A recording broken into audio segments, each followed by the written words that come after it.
H-Town, what's up? You know what time it is. It's time for the best 120 minutes of your day. The Chop Shop, the nation's #1 urban sports talk show, and also your midday sports happy hour. Yours truly, Robert Hatter, alongside Jim Hicks and sometimes Chris Walker, coming to you live from Houston, Texas. But we're broadcasting all over the world via Facebook Live and YouTube Live. And today is Women Rock Wednesday. Shout out to all the women all over the world. Even if it's women in other planets, shout out to you too. It's Women Rock Wednesday today. And let me shout out to my starting five first. I mean, it's going to be a great, great day. History happened last night. We're going to talk about all of that. God, got so much stuff to talk about with that. Let's just see. Let me look at my ladies on the line. I'm gonna look at both of my feeds because sometimes I can't see you if you don't say nothing. I want to make sure I got them. Okay, here we go. Starting five, the ladies. We got Mindy Collins. We got Brandy Nicholson in the building. We got Akisa Stewart in the building. Hey, Mr. Akisa, where you been? We got Dale Griggs in the building. We got B. Scott in the building. Oh my God, they're here. That's five already. I think I saw somebody lurking somewhere. Will there be a rest? Man, you know Chris Walker ain't coming nowhere. Chris Walker, y'all, I'm gonna tell the truth. I don't know if y'all been watching. He called the he called a dating and VCU game last night. So he been on the road a lot. He been on the road and game after game. Then they want him in the studio. Chris Walker is becoming a star in them people's space over there. So let him go and seek his fame and fortune over there. Let him be a star. He'll be back, but let him be a star right now. He's they working him a lot, and that's a testament to his greatness and the things that he brings to the table. You got to see him in the studio. If you never share the show, ladies and gentlemen, it's Women Rock Wednesday.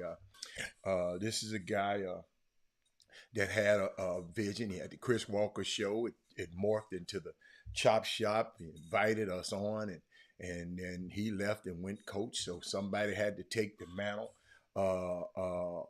and keep the thing going forward. Jim and I stepped on and took on the mantle. And so shout out to Chris Walker, man. Really, seriously, because I mean, he's just out doing his thing. And it's going to be some of us on this Chop Shop feed. Y'all going to be off and doing your thing. We understand, but just come back a little later, watch the Chop Shop. And that's why I always tell you to share it. Because it's going to come a time that some of y'all going to be off doing stuff and you'll not be able to come. So guess what? Replace yourself. Replace yourself with somebody else. There go D. White. I'm just watching Dale Griggs. I'm watching y'all in here. Let's see. Let me see what the girl's saying on the feed. B. Scott, they talking about Panera bread. They doing to do Panera. I guess the bread come. Hey, Sonya, what's going on? Oh, I'm good now. I got Sonya in the building. I got all my women in the building. Women Rock Wednesday, a special day. Y'all know it's always Chris Walker, uh, Twyla Brown. Hey, Twyla Brown, how you doing?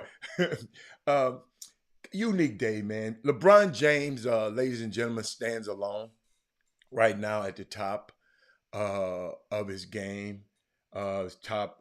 This is Kareem Abdul-Jabbar said it real good. He said, "This is all about LeBron doing something no one else has done, about scoring more points than anyone has ever been able to do in 75 years." That's how many years the NBA has been in existence. There's no yeah, no if, ands, and buts, but praises where it is rightly and righteously due. Okay? That was from Kareem Abdul Jabbar. But it's Women Rock Wednesday. You know I'm going to take a twist. Shout out to Savannah James, the woman behind the man. The woman that I know some things that I wouldn't divulge to the public. A powerful woman that loves her husband, loves her kids, loves her family, and is a strong voice in that family. And shout out to her. Class personified excellence. First lady, if he the king, she the queen. And that's my woman that rocks today. Her and Kamala Harris, and I'll tell you a little bit about that later. Those two women, all of y'all rock. Y'all know the women. Twyla, all of y'all rock. But let me tell you something. That's Savannah James, man. She's special. I'm just letting you know. This coming from a guy who's been in this business before her and her husband ever got in it. And I watched how gracefully they came in. And y'all got to understand, I tried to represent LeBron James, but guess what? We sent somebody that didn't close the deal. I should have went, but we had a guy. He had an in, and we allowed him to go and recruit. And y'all got to realize that LeBron signed with a black agent, Aaron Goodwin. So LeBron understood the gravity of it in the beginning. LeBron James signed with Aaron Goodwin. Don't ever forget that.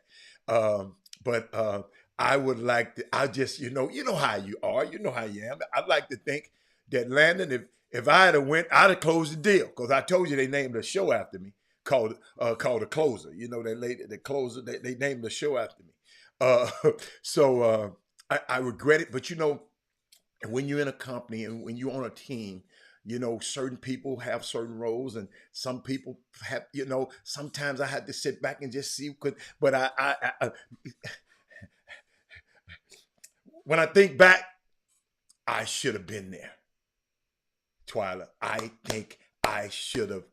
I never got a chance to go because I didn't want to overstep. I don't know if y'all been in that situation right there. You know you need to be there, but you won't allow your other people to go and do their jobs, right? And I if I could have got to the mama, y'all got to realize I got 100% success rate if the mama is the key figure. If the mom is the champion in the room, I got a 100% success rate. Now them daddies, when they come in and get to talking crazy and my percentage go down. But one mom told me, I'll never forget, she said, I knew that you was going to take care of my baby. That's all a mama want. That's all a mama want. I knew that you were going to take care of her baby. And that same mama who said that her son been out of the league a million years, Twyla, and not a million, but a lot of years. Her son is still a millionaire. Her son is still rich. Her son is still relevant. And she never said, Robert, I knew you was going to take care of my baby. I went to, and I can tell you, this Penny's mom, I went to the game a couple of years ago, and I came because she sit courtside and then I sit courtside right there in Memphis on to her right. And when I came up there, she looked. She because I hadn't seen her in a while, and she looked. And she stopped everybody. She said, "That's the guy who took care of my baby." I'll never forget that. That's the greatest moment in see, all moms, yeah, y'all can talk. Yeah, mamas like this, mamas like this, but mamas no. And that's what Deion Sanders is doing at these schools, Twyla. When they come, when the moms, I talked to a mom. She said he he said something. He said, "Mama want to know where her baby gonna sleep, how many meals her baby gonna eat, and how many is somebody gonna take care of baby." When a mama come to these college camps, yes, she want this, she want this, she want this, but those are three mamas' favorite. It's Women Rock Wednesday. I'm talking about the moms today, and I know that's what moms want to be taken care of. And Gloria is still looking young. She's still there. I was just thinking about, since I'm on LeBron, I'm gonna stay here a minute and then I'm gonna go back because I got to talk about but y'all got, let me tell you something. You know, I had the advantage. I went a week earlier. Y'all got to realize I had planned on going back. I didn't know LeBron was gonna break this thing this quickly, right? Because I was gonna go back and see my grandson, and y'all gotta understand, I just left LA, and now all of this happened right in LA. Could have been right there, right in the midst of it, but guess what? I had somebody there. I got a lot of people there, but I had people there just giving me blow by blow about stuff that y'all probably won't see on TV. I'm gonna share a little bit. And he said Savannah looked beautiful. Yes, that. Let me tell you something. I tell you, it's a great lady. Y'all, I just saw them last week when I was in, they were at the game. She was just a mama at her baby's games. She's just a mama at her son's game. I went to see Sierra Canyon play twice last week. I mean, it seems weird, y'all, but me just being there and seeing that Twyla, she was just a mama at her son's game. I know everybody love it. Everybody. That's Savannah James. The kids are so mannerable. Bronny and Bron, they are the most mannerable kids in the world. You know, somebody said, "Look at." Dale Griggs says it's a great shot. Look at those phones. Oh yeah, everybody had their phones out. I wasn't going to Mr. Chop Shop today. I hear you brag about it. Let me tell you something. LeBron James, y'all gotta understand, I love LeBron James. I always tell y'all that. It's the Chris Walkers of the world that makes me just say, I have to be an antagonistic to toy. But I've always told you, I love what he's done. I promise school, the Akron University partnership with Akron University that sends kids to school. This man, let me just, can I talk about him a little bit? Let me go. Let me tell y'all a lot of stuff that went on last night. It was really nice moment on the court last night. He had his mom there. He had his wife, his three kids, and on the court. His mom, she looked so young. But this guy Nate Butler, who has been taking pictures for a long time. Y'all probably wouldn't see this. It might come up soon. I don't know. I don't know if it's been published yet. But he's a long time NBA photographer, Nate Butler. He handed LeBron a piece of paper in the locker room. Okay, white piece of paper. On the paper, he had written on the paper 38,390. And LeBron held it up, of course, to pay homage to Wilt Chamberlain with that piece of paper that Wilt Chamberlain held up a long time ago with 100 points when he scored that 100 points. He paid homage to Wilt Chamberlain. I thought it was masterful. I don't know if it's out yet. I don't know if y'all, I'm just giving y'all something that's going to come out. Maybe I done broke the news. I don't know, but you got to understand, I had people in the building. Nico was in the building. Coach, matter of fact, Nico Harrison, the GM for the Dallas Mavericks, they playing the Clippers, I think, out tonight. Kyrie will be playing tonight. Kyrie didn't show up at the game as a Chris said he, as a fan, he shared a tear. Hey, Nisha Phillips, how you doing? Where you been? Um, Naisha, I'm sorry. Um, Great achievement by LeBron. But let me finish. I'm giving y'all stuff I don't know because I don't watch the talk shows in the morning.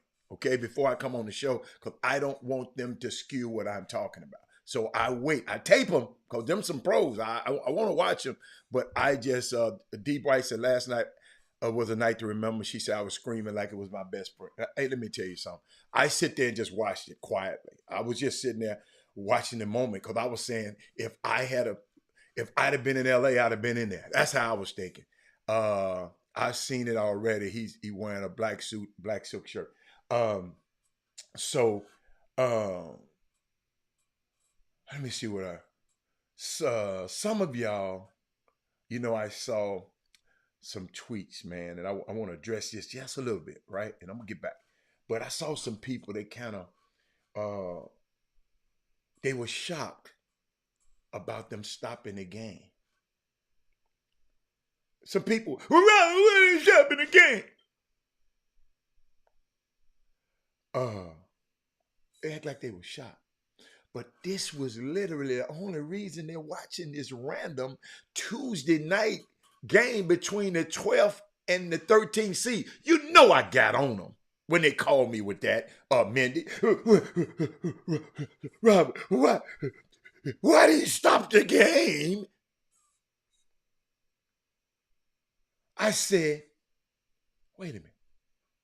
The only reason you're watching the game, this random Tuesday night against the 12th and the 13th place teams, because of this. Some people, I just don't, they don't get it, Twyla. That is Moody said, Robert, I find it amazing that Pop Irvin brought LeBron to Chicago as senior and fractured his wrist. Though now to see him break, yeah.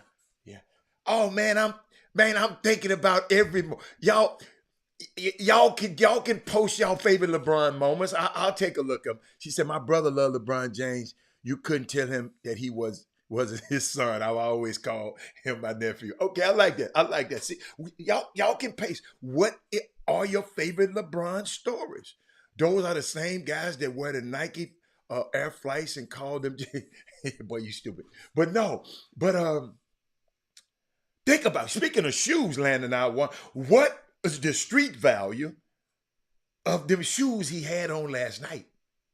The little mob of salmon looking shoes, a mob or whatever color they were, because Jay-Z said mob, So I'm just trying to figure out what was the street value. Other than I wasn't sure, y'all, how the LA fans would react. Because I've been there a million times. This is a different crowd. Have you ever had a chance to go to the Lakers game?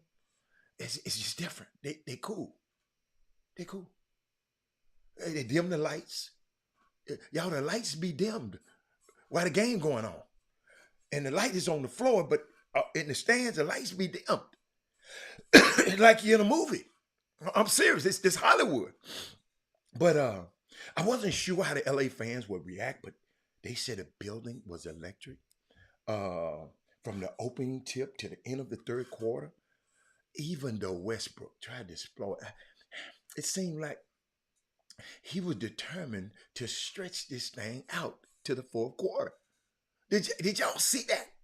Some of the passes, some of the stuff he was doing, with some of the possession when he didn't even look for LeBron.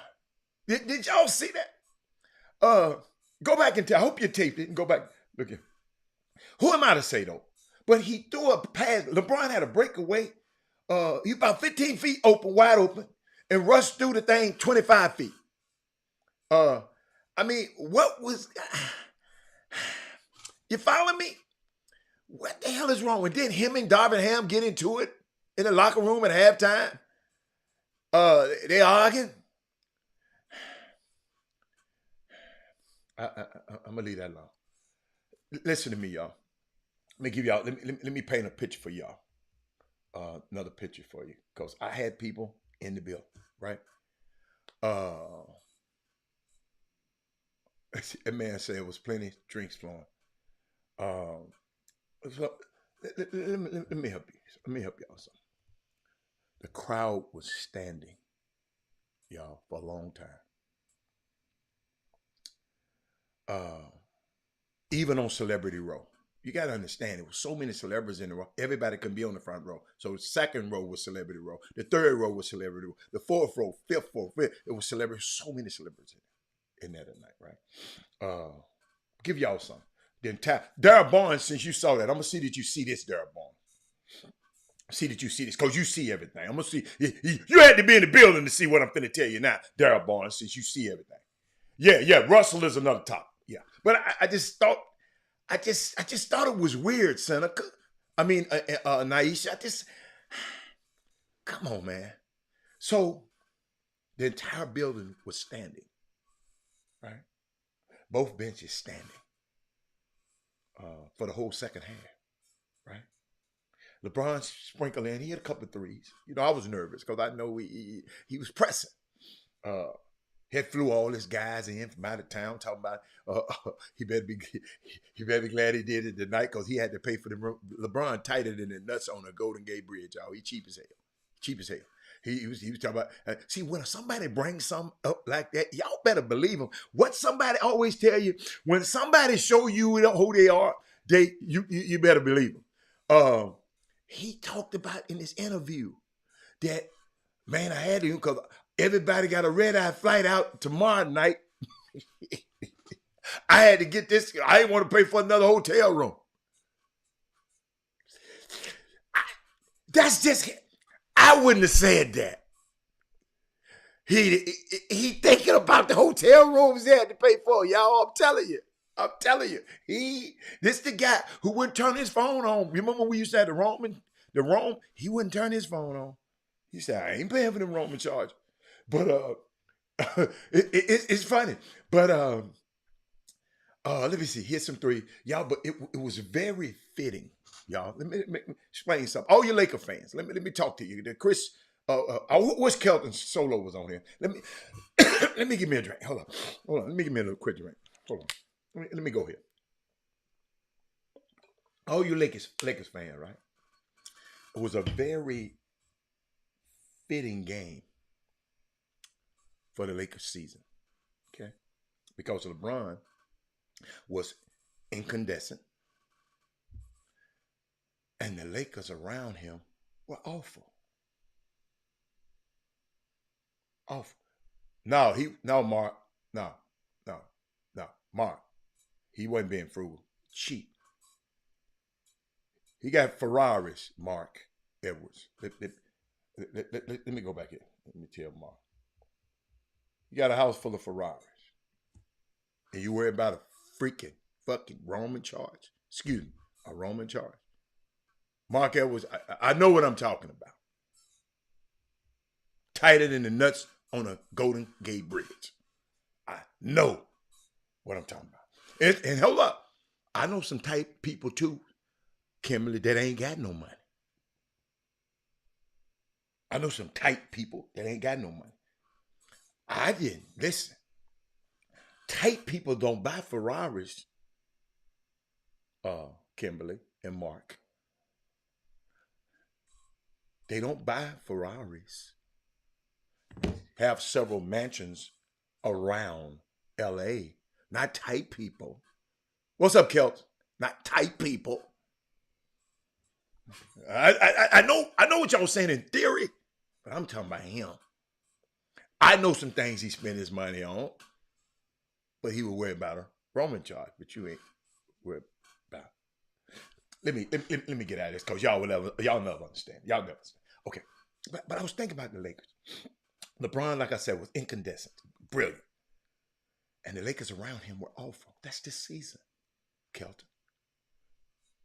The Thunder was flat out a better basketball team from top to bottom than the Lakers. And they were supposed to be tanking. Lou Dort is out, one of their best defensive players. The big guy, Chet Holmgren, not even on the team.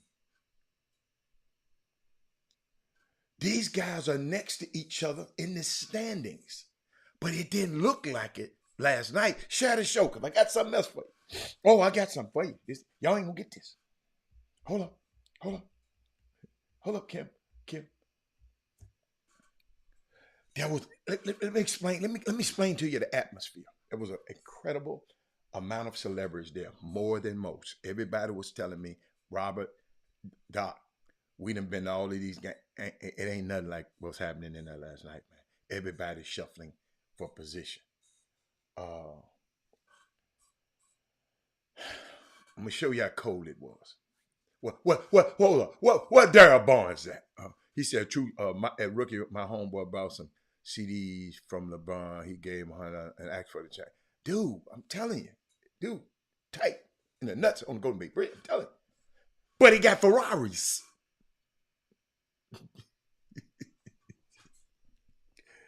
Tight people don't buy Ferraris. That's all I can tell you. They might buy something else, but not no Ferrari. Hold up. So let me get back. Let me give you something. Let me give y'all something only Darryl Barnes would know about this. None of y'all gonna know this. Just Darryl Barnes gonna know all of this, right?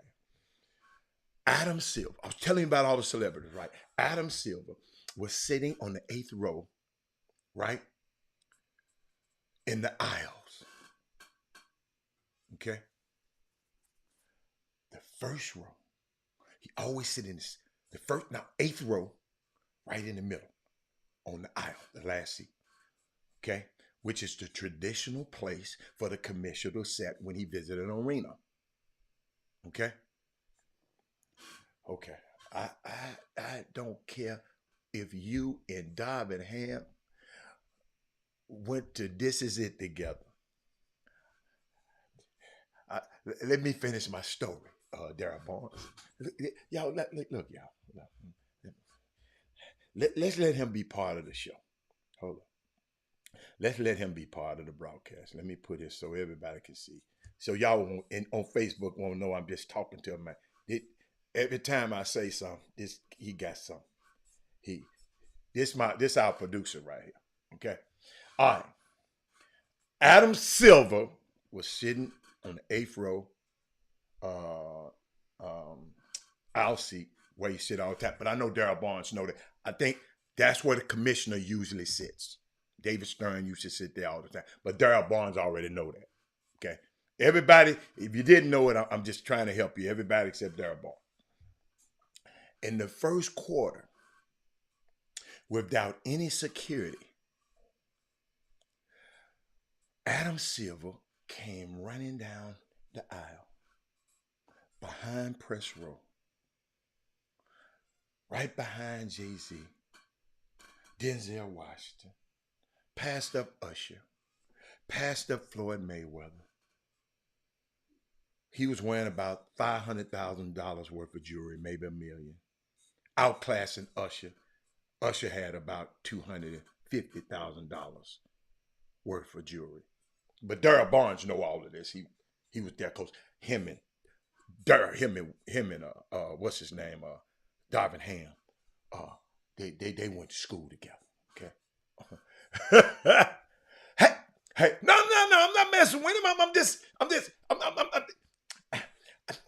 I'm just talking to everybody but Darryl Barnes right now because he knows it. Darryl Barnes, you can put your thing on mute right now. But let me tell y'all something.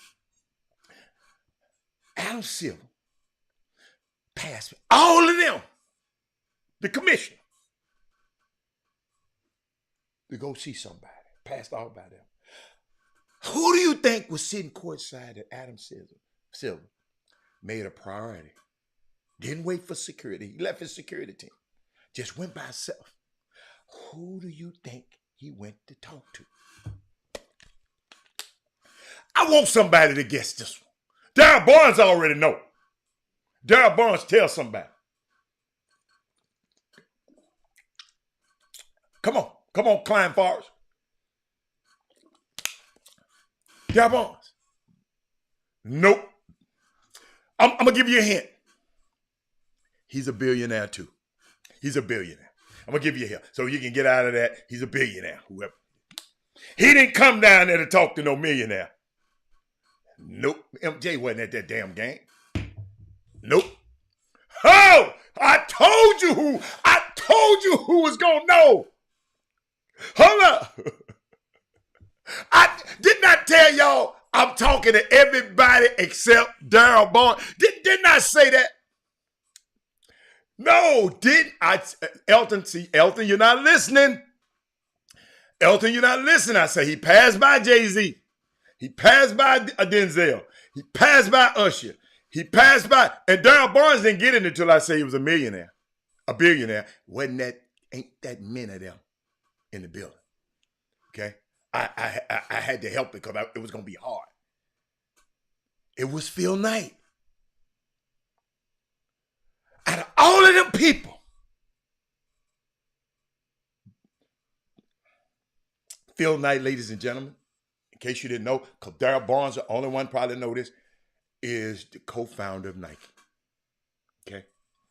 Listen, he doesn't come to many events.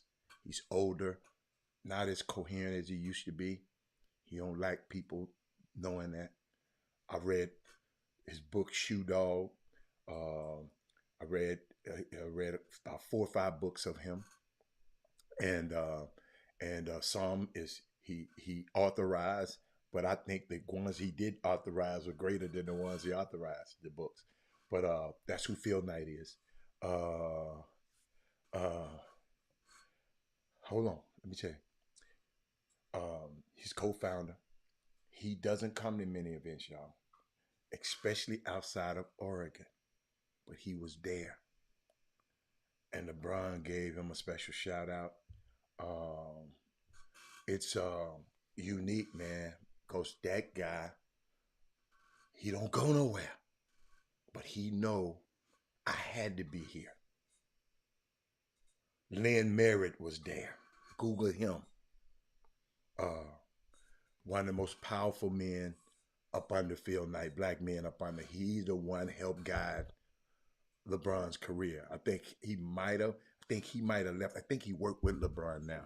He used to be with Nike, and Phil Knight is happy anniversary to Kevin Solomon and his wife, and 20 years of marriage. Yeah, he walked past Jay-Z. Yeah, walked past Jay-Z, walked past all of them. He went to see his dude. That's his, listen, Phil Knight has been his partner. Nike is a partner with the NBA, Mark Edwards. Michael has been, who has made Phil Knight more money? Oh, Michael Jordan has made him more money. Come on. Michael Jordan saved his company. Michael Jordan, yes. Michael Jordan is the man. Michael Jordan is the man. But LeBron is what that shows is, Phil Knight said, I don't get out of my mansion. I don't get out of the city, but I got to come down here. This little Negro that made me a whole lot of bread. And I got to come and shout out. And I don't know the relationship he got with LeBron. I don't know. But shout out to Phil Knight. But I want to get back to the game. After he set the record, they stopped the game for 8 minutes, right? He broke the record, like I'm saying, sooner than anybody thought. I thought I could make it back by the time he brought the record out. His mom had to shorten her vacation. She was on vacation. She left the vacation to come back. By the way, the NBA is planning a special celebration at All-Star. But I'm sure Daryl Barnes probably told y'all that already. Matter of fact, Daryl Barnes has told y'all that already. Let's see what else going on. I saw the videos playing. A lot of those videos they got at last minute because I'm telling you, they did not plan on LeBron doing this quickly. But I thought, Brandon, quit laughing at me, Brandon. But one of the biggest cheers of the night happened. And I wondered, Daryl Barnes, do you know they had the biggest cheer of the night? It was one thing that happened. They had the biggest cheer of the night. Let me see, do Daryl Barnes know that for y'all? Let me give him a chance to know that too. Come on. One of the biggest cheers of the night. Daryl, come on now. Come on. Don't slow down. He's slowing down his typing on me, dog. Then he gonna put it up there, dog. Come on, dog. I'm gonna be like Deion Sanders. Come on, dog. Talk to me, dog. Come on, dog. Come on, D Bonds. The biggest cheers of the night happened. What happened? What happened? I'll wait. While I'm waiting on him, y'all give me, like I said, a happy cheers, a happy anniversary. Nope. Darryl Barnes. Oh, Darryl Barnes didn't know this. Darvin Ham didn't tell him this one. Okay. Now I can proceed. Y'all, one of the biggest cheers of the night was when they announced that everybody in the building was going to get a commemorative t-shirt of this night from Nike. They had somebody come out and model it and show how the shirt was going to look. They said you had to go to a certain exit to get the shirt. I'm sure it was a traffic jam at that exit, because if you didn't go to this exit, you couldn't get the shirt. So that was the loudest ovation last night. Darryl Barnes, he must have missed that one, because he must have missed that one. You had to damn near be in the building to know about that one. No, it wasn't about the knowledge of Kareem. No, when he cursed. Everybody know LeBron cursed. Wait till I show y'all a couple videos. LeBron cursed a lot. Let me see what else. Those shirts, go to eBay. Those shirts are probably on eBay right now if you don't know how they look. But I got a question. Since Status Moody said this, Status, help me. Didn't Kareem and his interaction, didn't it seem kind of awkward to y'all? Or was it just me? It wasn't a warm moment to me. There's some recent history with these guys. Kareem talking about LeBron and his stands on the backs and all that kind of stuff. It was kind of, they've been going back and forth.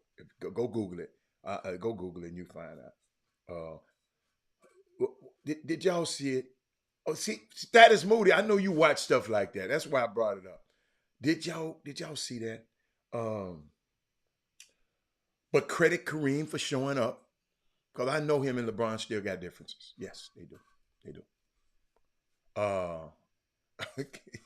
Kelder said he was a little salty. Credit Kareem for showing up, and I credit LeBron for doing the hooks in the warm-up, because people say he was going to try a hook to break the record doing warm-up. So then I looked at Jay-Z. Jay-Z been around a long time. Jay-Z was around there from the beginning with LeBron in high school. And, they had a little falling out one time, but they came back together. Oh, Bettina says she noticed it too. But it was kind of cold. But let me give you some stuff. Let me share some stuff with y'all. I think that y'all probably already seen. I know Darryl Barnes probably didn't seen all of this, but some of us hadn't seen. Let me hold up. Let me show you something. Somebody sent this to me, and I checked on it, Jacoby. Where my youngsters at? I checked on it. Hold on. Let me see. Take a look at this. Bronny and Bryce, they had on Jordans last night. And I checked with somebody who was there. He said, this wasn't Photoshop. They had Jordans on. You following me? Did y'all see that? My son come to game with Jordans on to my game with Jordans on. I'm just showing it to y'all. Nike ain't Nike. Nike ain't Nike. Landon R1. In the sense that my son's wearing them, Nike ain't Nike. Might be Nike to you, Landon. You don't know that world. It's them two different entities now. Don't think it's all one big happy family. Brad Jordan fights, Michael Jordan fights with Phil Knight and his lawyers every day about wanting more money. Oh, no. Yeah, no. Let me tell y'all something. I never I'm telling y'all should have shared this show. I've never had a pair of Jordans on. You know why? Because I wore pennies. Because my guy was wearing pennies. Ain't nowhere in the world. My son wore them. I never, ever had. I show up there at the game the other night. Trey Phillips looked at my feet and saw I had on Adidas. I said, yeah, I got on Adidas. I said, Nico doesn't work for Nike no more. My alliance, Nico used to every month send me a box of stuff with Nike. How the hell? We had an agreement. We were in, I'll never forget, we was in New Orleans for the All-Star game.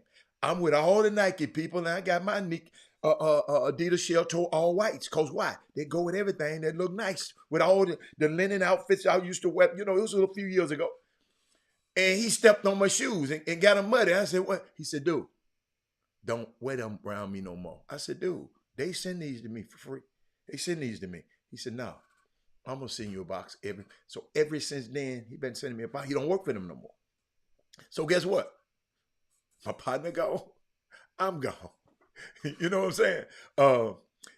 You can have Jordan is a fashion, and I don't care if Jordan is a fashion. I don't care. I don't care. I'm just showing you the picture. The kids wearing Jordans. Y'all can have all the kind of the excuses y'all want to. I'm just saying.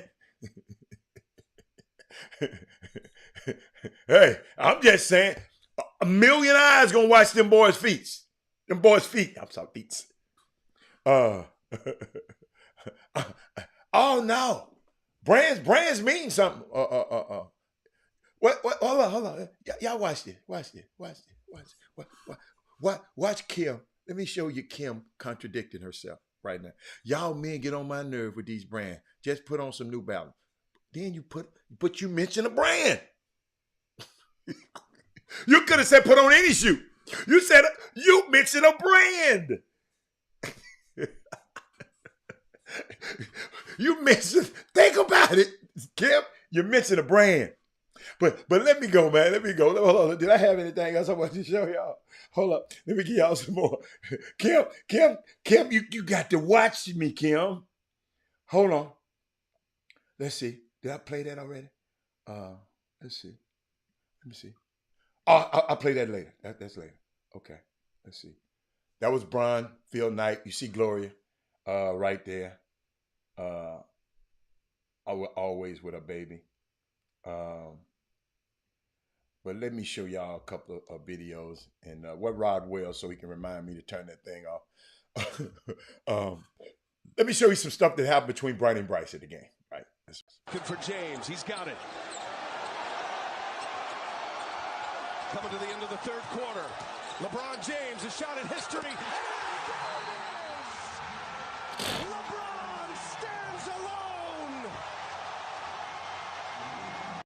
Good for James. He's got His two sons were sitting next to Phil Knight. Did y'all see that? His two sons were sitting right next. Let me give you another angle of it. Watch.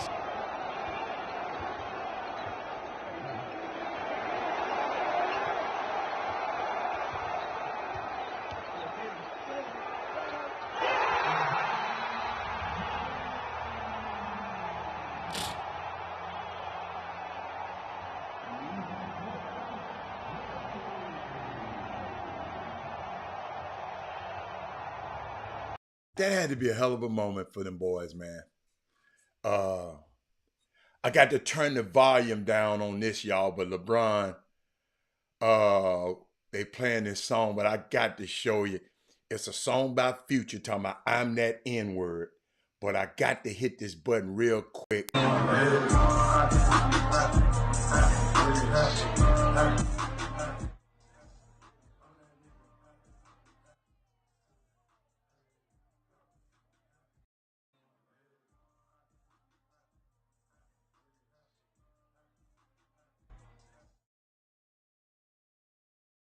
He was singing, and Vanna said, yeah, he that dude. How tall and Bronny and Bryce officially? I don't know. Bronny, I saw he got to be 6'4". I know he about 6'3", 6'4". Bryce is a little bit taller. I mean, I loved it. No, I am not saying the kids should be on a contract. I just said that his kids, you can say what you want to. I didn't say anything. His kids were sitting courtside with Jordans on, who people saying is the greatest player, and his dad is not. That's what I'm saying. Daryl Barnes. But hold up, y'all. Then they went to the party. Now you see what kind. Hold up. Check this out. Watch this. Yeah, I mean, you did that shit. Let's go! Let's go, baby! Yeah! Talk to that nigga.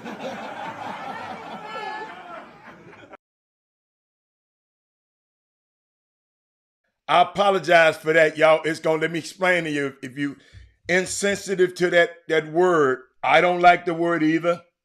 But it's gonna be a little bit in this. He got some people from Akron in there now. Okay?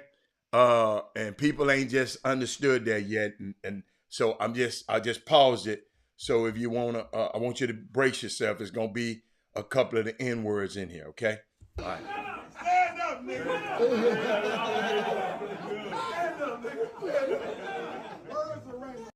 About my wife and my friends and my family, they know I don't take the things that I've accomplished and really like appreciate the shit I've done, because for me everything that I do is for them, and I get lost a lot, appreciating some of the wins that I have for myself, because it's never about me. And I wouldn't be able to do it without the likes of my wife, my kids, and my mom. My homies is here, my brothers is here, my friends, my associates is here. Because no one man or no woman can accomplish what they do in life by walking the journey alone. And in this room, so I appreciate y'all. I like to have a great time all the time, especially a lot more when the cameras are not up. But it's all good tonight. It's all good. We want a shade room at some point tonight.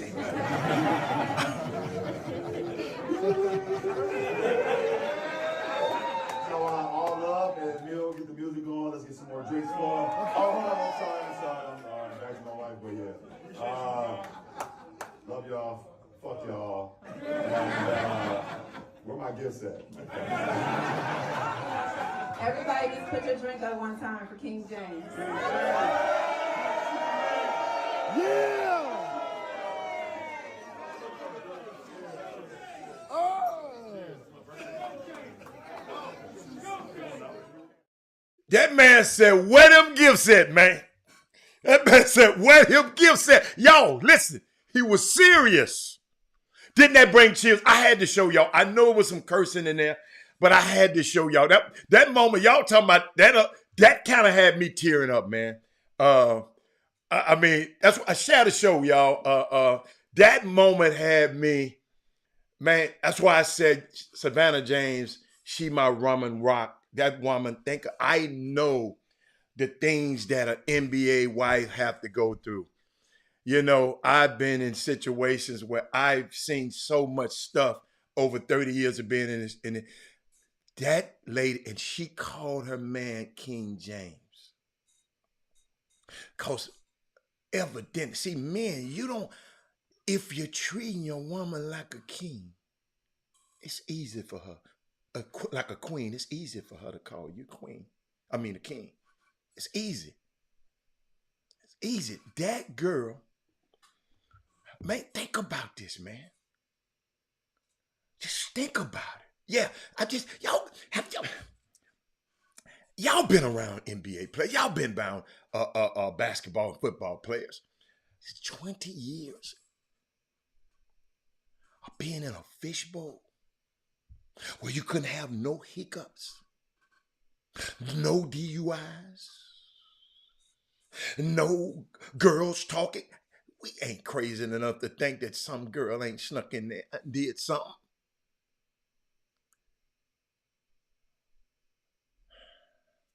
Sometimes, y'all, let me tell you something. That's why I love this man so much.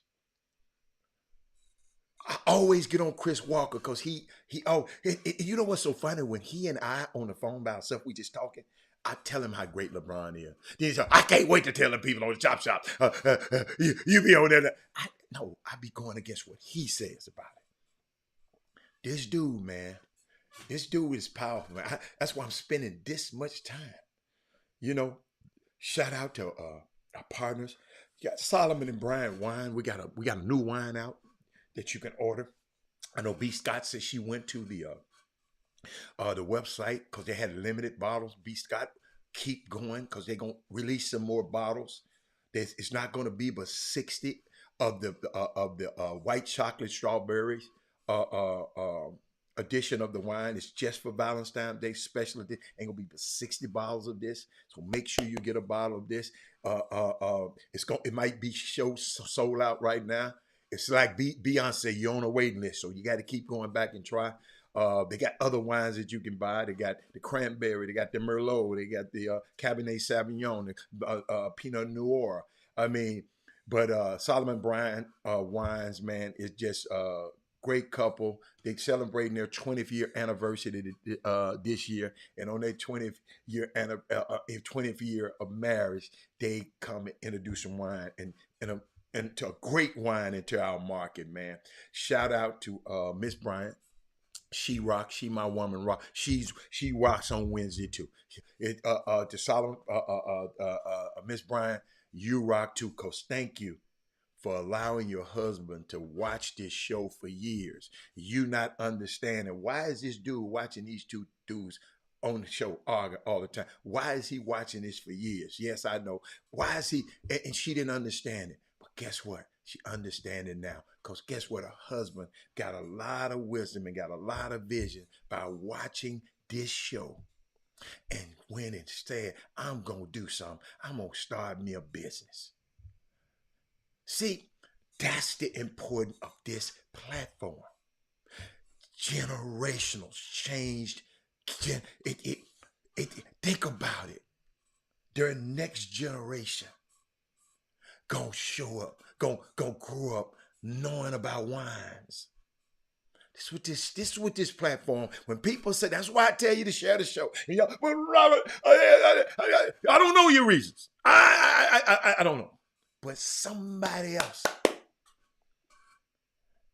in Alaska need to know about it, in Canada, all over, because the things that we talk about on this show is universal. Even in China, they talk. They're having the same problems all over, and they're having the same joys, the same ups and downs. This show is a show of ups and downs. I told you, I used to give you, I said, the Chop Shop, we sit in the world's messiest intersection. We sit in there where we got to talk about politics. We talk about race. We talk about sports. We talk about high school sports. We talk about all kind of sports, everything. And we sit down and talk about it and debate about it and be about it. And then guess what? When it's over, we get up and dust ourselves off, can't be mad, and just hope we've learned something that would inspire you to go invent something or develop something or found something. Yes, we celebrate Phil Knight becoming a billionaire because he made some shoes that we love to buy. They got a shoe that they just keep changing colors every year and y'all buy it. They just put another little piece on the outside and y'all buy it every year. The new shoes that Jordan released, y'all don't buy them. They go back and put a color, then let Virgil Abloh put an off black on it, then let another designer come put something on it, and let y'all keep buying it. We need to start doing that. Ain't Phil Knight that made enough money off us? Excuse me, y'all. My thing is not, yeah, there you go. It was bothering me. Hey, you follow me? We got some brilliant young kids out here. Some brilliant, mature people out here. I'm just throwing that out there. I know y'all. Well, Robert, I don't. Who would ever thought Kelton Solomon would have developed a wine that people all over the country is buying and enjoying? Who would have thought it? He'd been on the chop. He was just a young man on the chop shop. He talked about, he said, thank you, man. I gave him, he told me, thanks for the advice you gave me about his son. Because he had a son that was playing basketball, but the son was better at track or something like that. He told his son, he was pushing basketball because he was a basketball player. And he told his son, man, strike out. Do what you want to do. And he said, it was a talk I said on the show one day that helped him release his son. Now this guy that made a wine. I don't think y'all hear me. I really hope y'all hear me. Somebody else on this, it's gonna happen to somebody else. It just ain't Kelton. The wing guru. Guy from Memphis, I just met one day sitting at TSU homecoming. Just sitting there one day, and they had some wings. And well, nobody messed with the wings because AD hadn't ate the wings yet. So we took the wings out to the AD. The AD said, man, how to make sure you get some of them wings. I wasn't even thinking about no wings because I don't really like wings that much, you know. But I tasted one. Then I couldn't put it down. Wing Guru got the Triple J sauce. Then they got another sauce, then another sauce. Look, Kelton, I got to tell the truth on this show, Coach. Guess what? People be fact-checking me.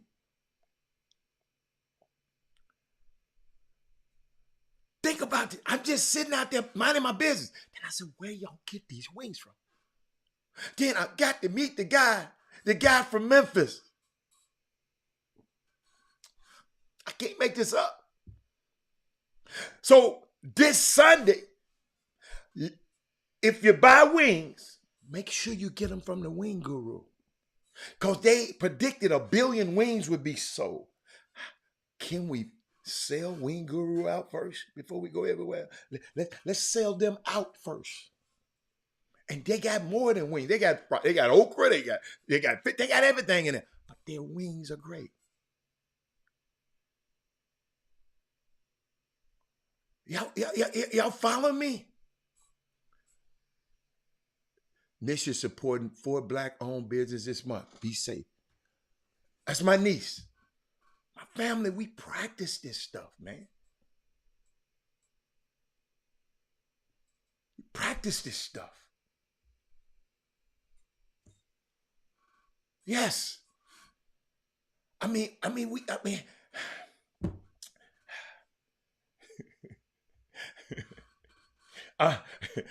shout out to LeBron James, man. I don't think they have no pig feet, man. No, they ain't got no goddamn pig feet. Excuse me, man. Excuse me. Oh my God. Man, some people just say, that's all right. I got something for them. It's Women Rock Wednesday, right? I saw something the other day. And wanted to share with y'all.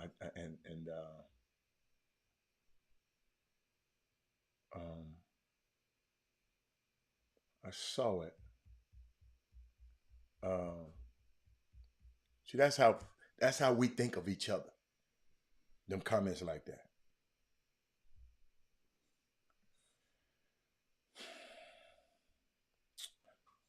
I want y'all to check this out.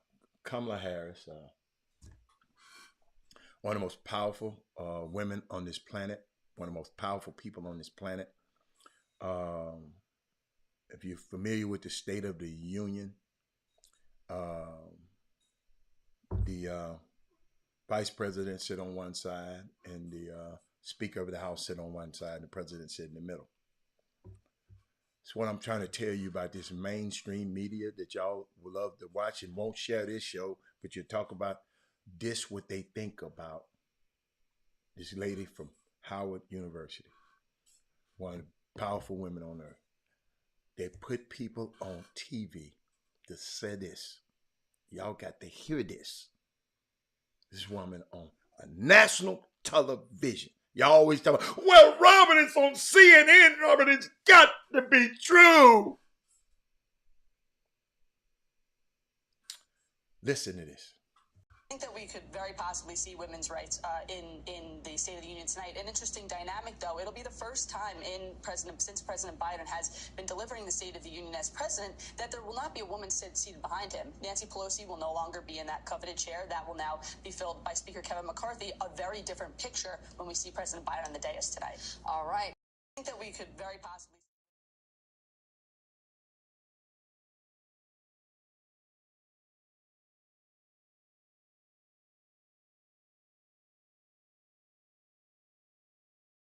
I know. I'm sorry. I know I was muted. My bad. My man. I'm glad. I'm glad. I was muted. So you don't have to send me no mute text. I know. No.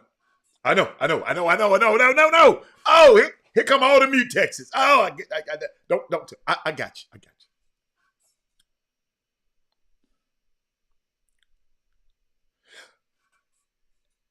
Ain't Kamala Harris a woman? Ain't Kamala Harris a woman? Kamala Harris, look what this little woman said. Want y'all to hear, because y'all be watching this mess. I think that we could very possibly see women's rights in the State of the Union tonight. An interesting dynamic, though. It'll be the first time since President Biden has been delivering the State of the Union as president that there will not be a woman seated behind him. Nancy Pelosi will no longer be in that coveted chair. That will now be filled by Speaker Kevin McCarthy. A very different picture when we see President Biden on the dais tonight. All right. I think that we could very possibly. Did y'all hear that?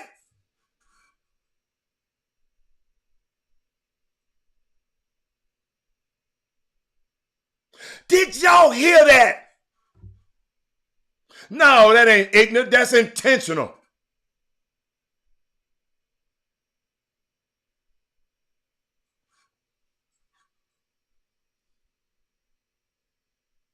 Amen. This how they see us. That's why I get on people who see us different. Don't you ever look at me as just a dude on this damn show, on an internet show. If you do, you'd have missed the whole damn boat. Can't let her. And it's all, but that's how they see us. That wasn't slick and sly. What was slick and sly about it? She said it.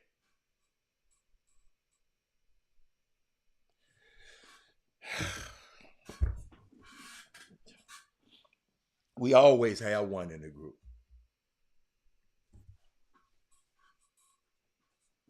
Maybe she was speaking of congressional woman.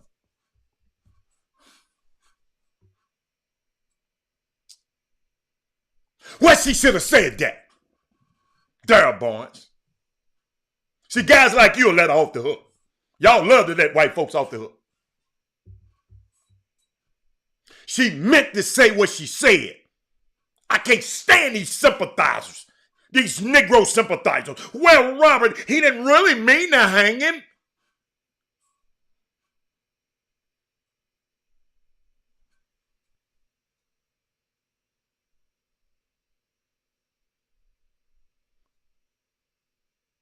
Well, she shouldn't have been on TV then. Spewing that mess. Because Kamala Harris technically gets a vote in Congress. She's the vice president.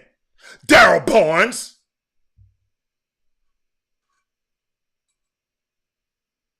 That woman intentionally said what she said.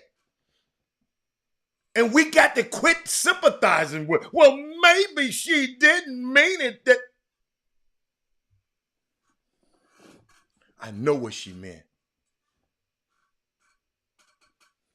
Know what she meant.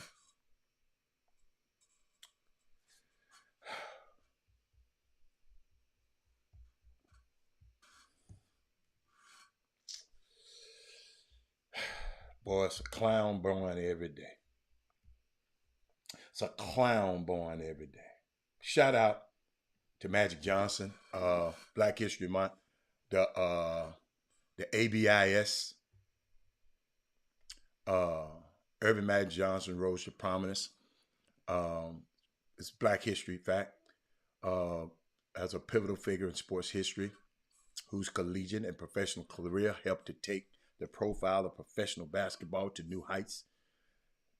In the 1980s, he won 5 NBA championships with the Los Angeles Lakers, forming the league's greatest rival of all time against Larry Bird and the Boston Celtics. Johnson is also notable for his tremendous success as a businessman in the in Los Angeles area, and he is the first African-American owner in a Major League Baseball history for his stake in the Los Angeles Dodgers. Shout out to Magic Johnson. Black history, my brother. And you're still making history. And a lot of things people don't talk about with him. A lot of the power people in positions of power in Magic Johnson's enterprise are black women.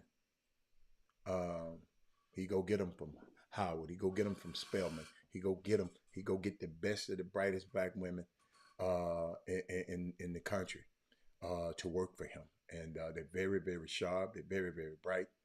And same thing Jalen Hurst is doing. He got women around him.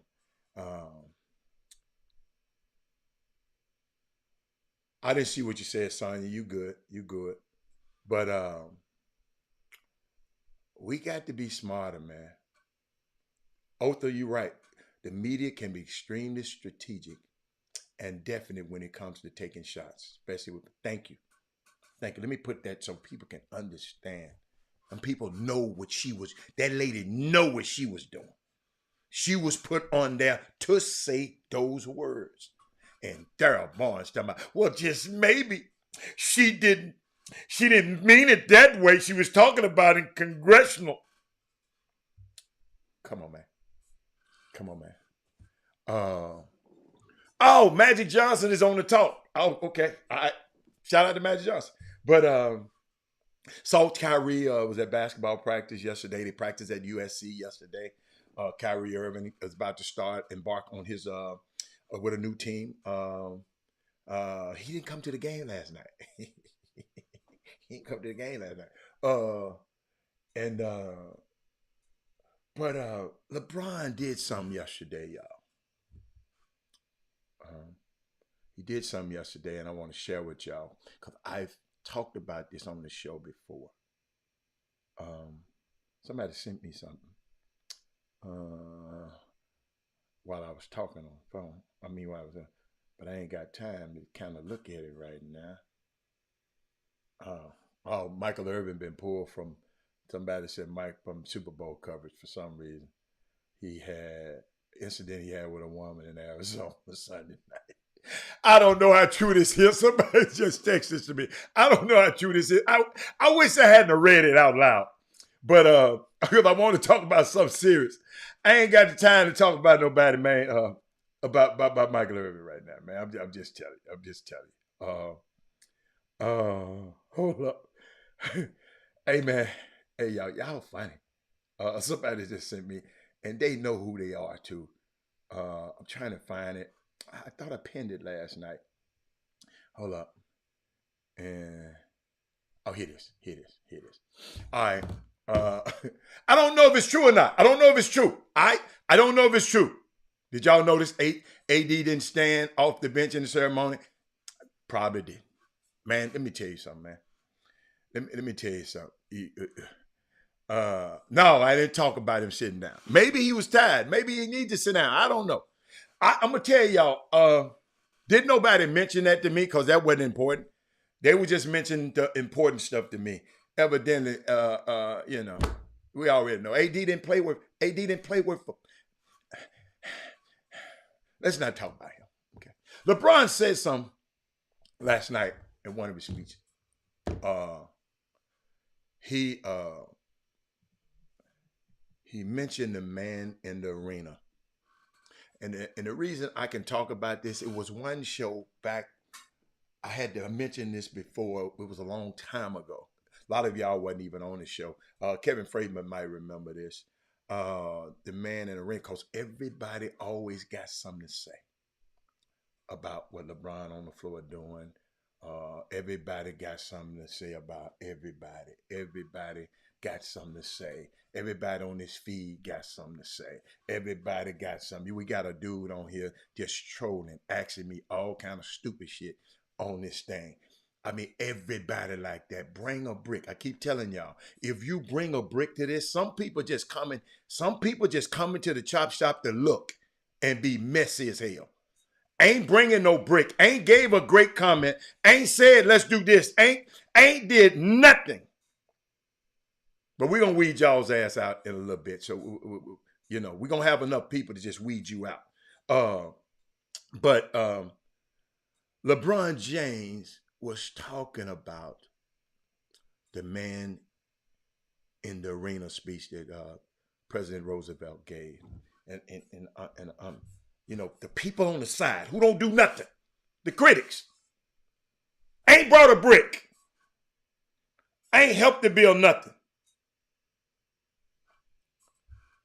Check this out. It is not the critic who counts.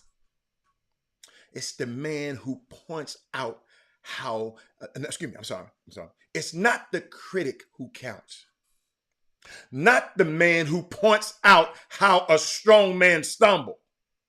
That's why I got off of the Michael Irvin story. You see how quick I got off it? Because I didn't realize what they were sending me. I should have vetted it before I mentioned it. Not the man who points out how a strong man stumbles, or where the doer of deeds could have done them better. The credit belongs to the man who is actually in the arena doing the work. I added that. Whose face is marred by dust and sweat and blood and his time. Who strives valiantly. Who errs.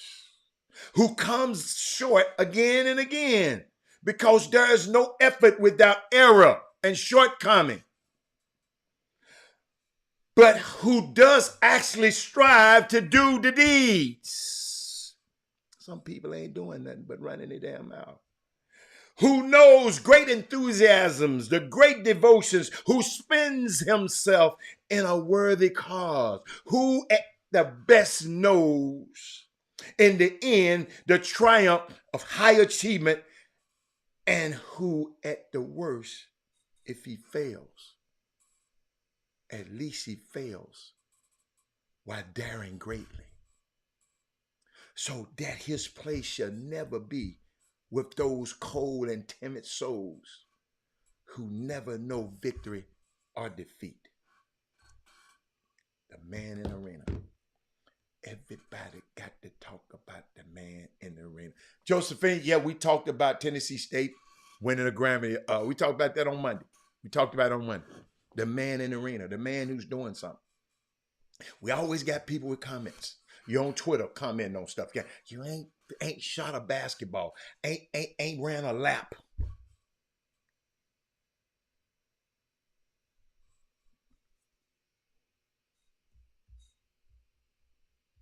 Always got something to say. Always got something to say. But I wonder, have you called the University of Florida? No, Chris ain't called me. Chris is very, very, very busy right now, Laura. He called a game last night. I think he's trying to get back to. Usually he'll call me in the morning, early in the morning, but he ain't called me. He ain't called me. He ain't called. So you gotta understand. Sometimes you want to call people that agree with you all the damn time. I ain't gonna agree with you all the time, so don't call me. They ain't gonna call me. How could you imagine if people watched and critiqued every part of your job since age 16? LeBron James. That's what I'm talking about. LeBron James is that dude. But his wife, his woman, his wife, his best friend, she got to be I know she's heard some. I know she's seen some. I know. She said, look here. Hey, player. I don't know what she told him. Man, don't you dare hurt me and my family, because you'll never see him again. I don't care how much money you got. She done had that talk.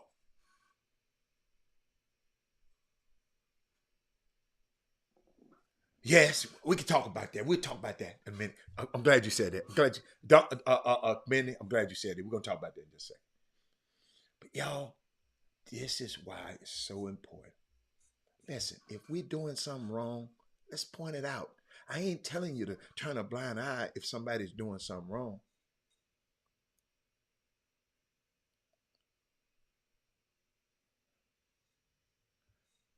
We ain't talking about critiques here.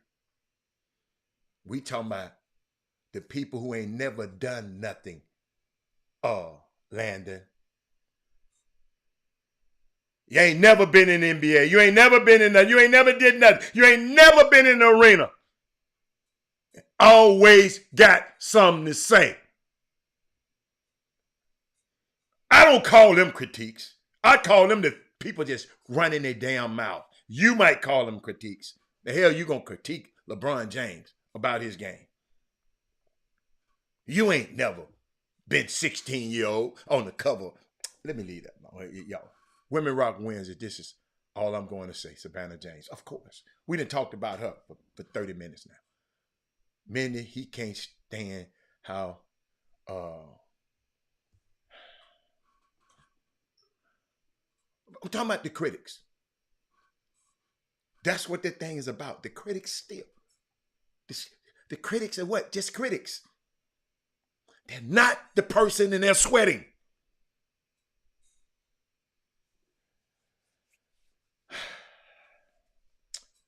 Boy, I love this show. Give us a chance to talk about it. Give me a chance to know how people think. Hey, man, I promise you, I know why, being on this show for 6 years, I know why these people are always ahead of us. I know. We got a lot of Negro naysayers that try to tell you how to do stuff. I wonder how many times them people has called down there to Florida, in Duval County, Florida schools. They banning books with Hank Aaron and Roberto Clemente in it, and keeping books with Ty Cobb and Mickey Mantle in them. Two of the work. Go look up their history. But I bet you some of these people who won't hear all this running their mouth on here ain't called Florida, said nothing to Ron DeSantis about that. Let me repeat that. In Duval County, Jacksonville, they taking all the books in the library that say anything about Hank Aaron and Roberto Clemente, but leaving the books talking about Ty Cobb, one of the worst human beings on the freaking planet, and Mickey Mantle right not far behind.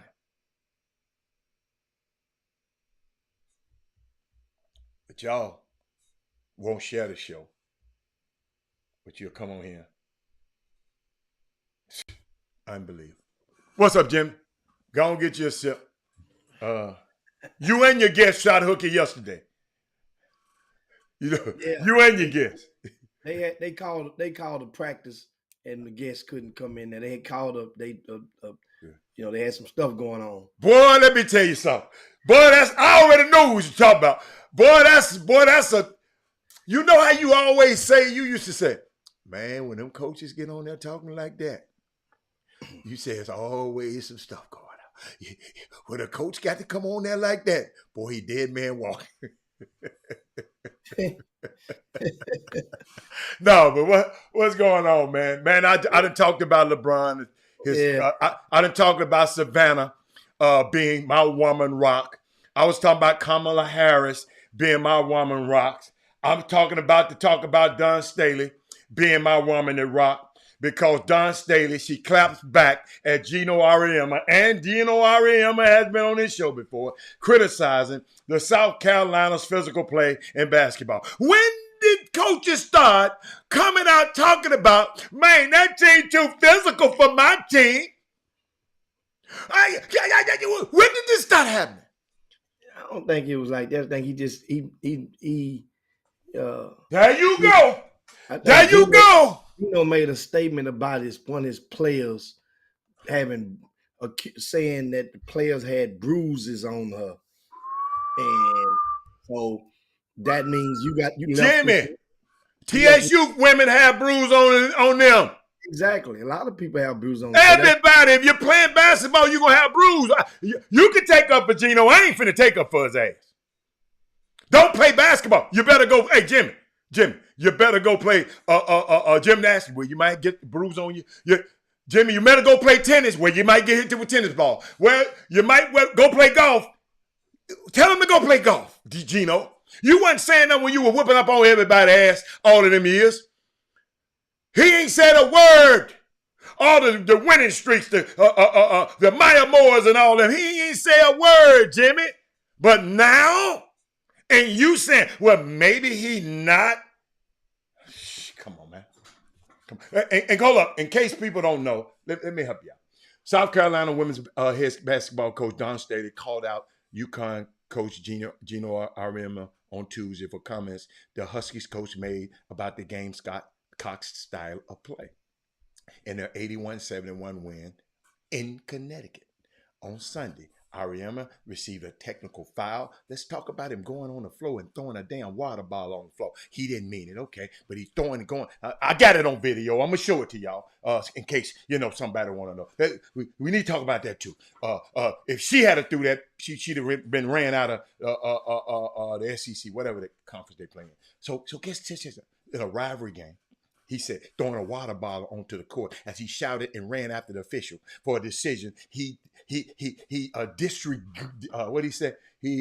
disagreed with in the fourth quarter. After the game, Auriemma repeatedly criticized. You talking about he didn't mean it? Repeatedly. Now these folks writing about him, his own people writing about him. He repeatedly criticized North Carolina's physical playing style and the lack of calls that his Gamecocks received. I just couldn't keep quiet any longer. The technical was stupid, but I didn't say anything for a long time. Auriemma said, if you want to bring Lou, that's the girl, Lopez Senecal, in, and we can have you look at the bruises on her body. It's just appalling what teams do to her now. It's not basketball anymore. I don't know what it is, but it's not basketball.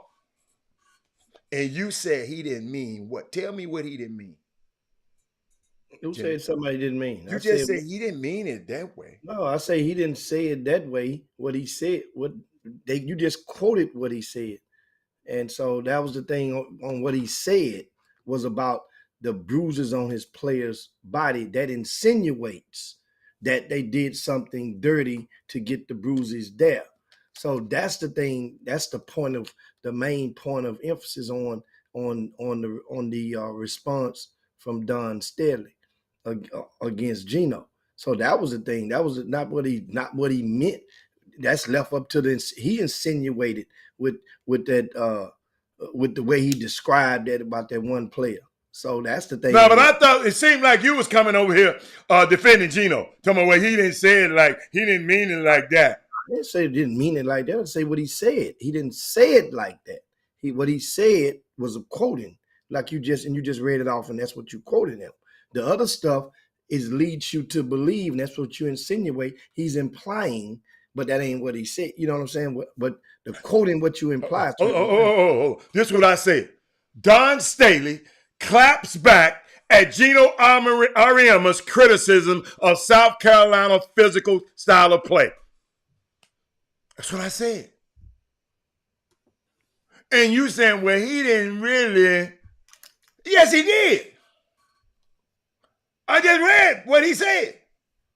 And hold up, y'all. Let me find old Gino. Yeah, with his sour grape ass. Yeah, that's what I'm going to call it. Sour. Wait, Gino. Oh, I got it. Did I save it? Yeah. Here he is, ladies and gentlemen. This guy right here.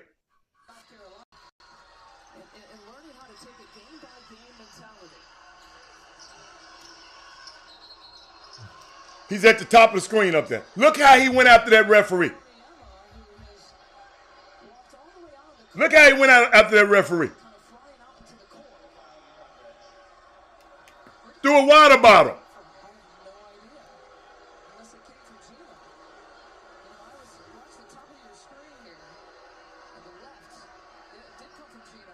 Yeah, it came from Gino. They tried to. Yeah, it came from him. There he is. Let me show it again.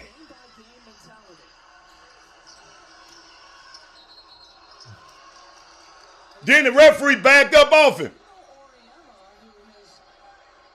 The referee backed up off him, man. That man flat out wrong, man. Flat out wrong, flat out wrong, flat out wrong. I'm sorry. That woman is beating him. The woman she ain't never beat him at UConn. He hiding catfish grease. But they beating up on my girls. I bet you Leah Boston got some bruises on her too. She just ain't white. I bet you some of them other girls got bruises on them. Gino, man, you was wrong with that one, Gino. I'm just telling you, sit down. Leave that alone. Let this woman bask in her. It's too physical. They've been being physical the whole year. Come on, man. Come on, man. Yeah, the times has changed. That's all I got to say about Gino and Don Staley. Yeah, he should have been tossed, Darryl Barnes. Absolutely right. Sour grapes. But what else we got? We got ain't it time for Kyrie to make his debut tonight? Yes, he was practicing yesterday at USC. He didn't show up at the game last night. Nico showed up at the game last night, LeBron's game last night. Shirai, I thought Kyrie loved him so much. I thought he was going to show up. The king, Shannon Sharp sitting right there courtside. Shannon Sharp, man, he just loved that LeBron. I didn't know they liked LeBron like that. I thought it was a show. That man really likes that man like that, man. Yeah, he really likes that man like that. Yeah. Well, if you look along the way, he's not the first in regard to mainstream media, sports reporter, analyst, or anchor. Give me another one that sit front row. Ahmad Rashad. Sit front row. Ahmad Rashad. Front row. Rashad don't sit front row. He don't never sit. I'm talking about sit front row and act like that. No. For Michael Jordan. No, Ahmad he was Rashad never like that. He wasn't never like this, man. But understand, we didn't have the balance. I was there, Jimmy. I watched Michael. I was there. I was going. Rashad wasn't like that, Jimmy. I didn't need social media. I was in Chicago just as much as I was in Orlando. But understand, back in those days, there was a certain etiquette and a certain line and a certain rope. Professionalism. That black folk in media did not, they were contained into. So back in those days. But the Ahmad Rashad outside of the court, if you caught him at the downstairs or in the bar, in the room, or in the suite, or talking and smack, it was the same type of energy when it came in support of MJ. I never seen it. It was the same type of energy. I didn't see it. I just didn't see it. And then you think, just imagine, I was Snoop and Ice Cube. Excuse me, hold on. Snoop and Ice Cube are not sports personalities. Melvin, dude, listen to the conversation, bro. Come on, come on back. I could only imagine. I was too little at this time. I name another one, but I can only imagine the amount of the conversations that Howard Cosell had to have from his own people, based on his affection and the publicity and the support that he gave Cassius Clay / Muhammad Ali back in those old days as well. I bet them people probably gave him death threats, back in those days. And as Muhammad Ali got more and more popular, so did Howard Cosell at the same time. It catapulted his career. What is you talking about? Yeah. But LeBron ain't catapulted of Shannon Sharp's career. Shannon Sharp was a Hall of Famer before he ever even came on this show. Let me repeat that. He was a Hall of Famer before he ever came on the show. He was definitely a Hall of Famer beforehand. It just did. Jimmy, ain't but 350 of these guys on the planet, and he was one of them. So he is a made man. Before LeBron. What it did with LeBron and with basketball, remember Shannon Sharp, they would talk.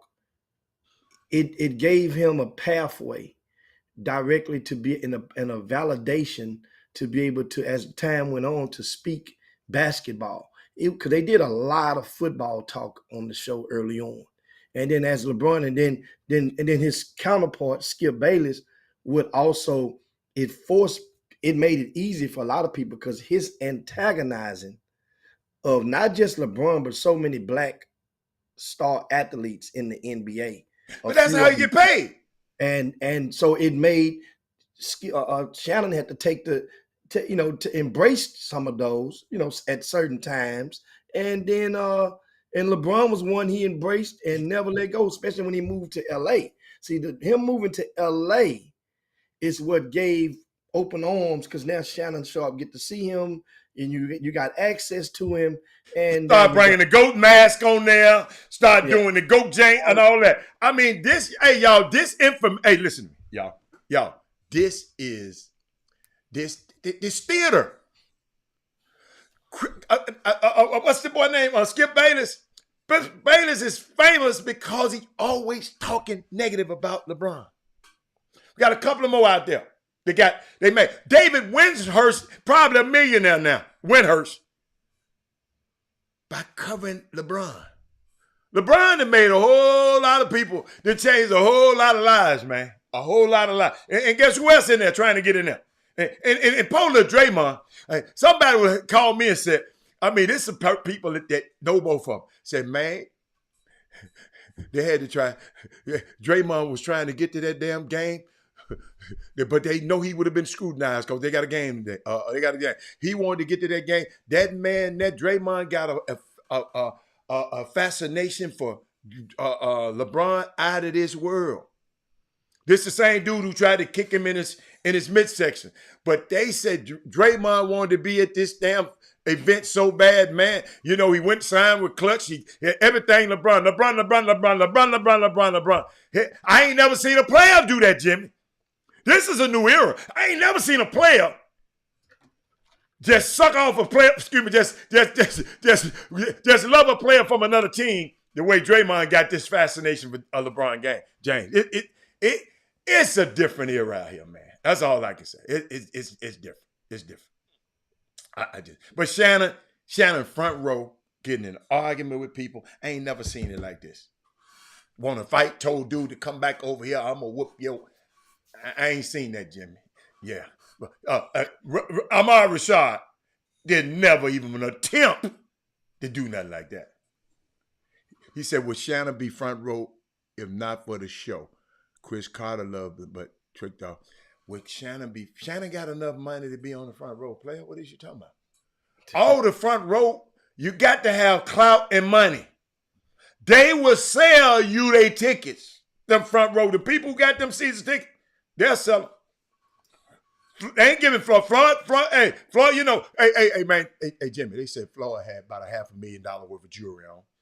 And but this is what they told me. Usher had about $250,000. Man, they quantified the guy's jewelry, man.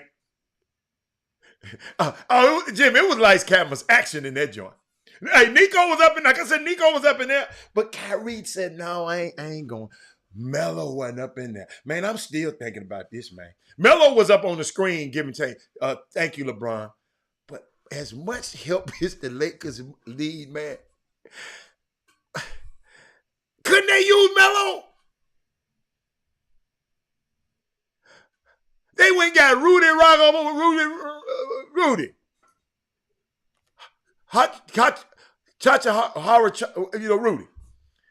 Jimmy. What Melo? He in the gym working out. They saying in the gym. I don't understand. No, I didn't see. He talking about OJ was at the game. Jenny Beth had her hand D Wade a lot last night. Really? You saw that, huh? She was sitting right in front of him. Yeah. Yeah. But do you? I mean, man, that ain't nothing. That ain't nothing. Hey, Hey, no story there. Huh? What's going on with Russell Westbrook and that coach? No, what's wrong with Russell Westbrook, period? Russell Westbrook, the one prolonged the damn record. The man looked LeBron out about 12 times. Overthrew him, Jimmy. LeBron was about 15 feet wide open.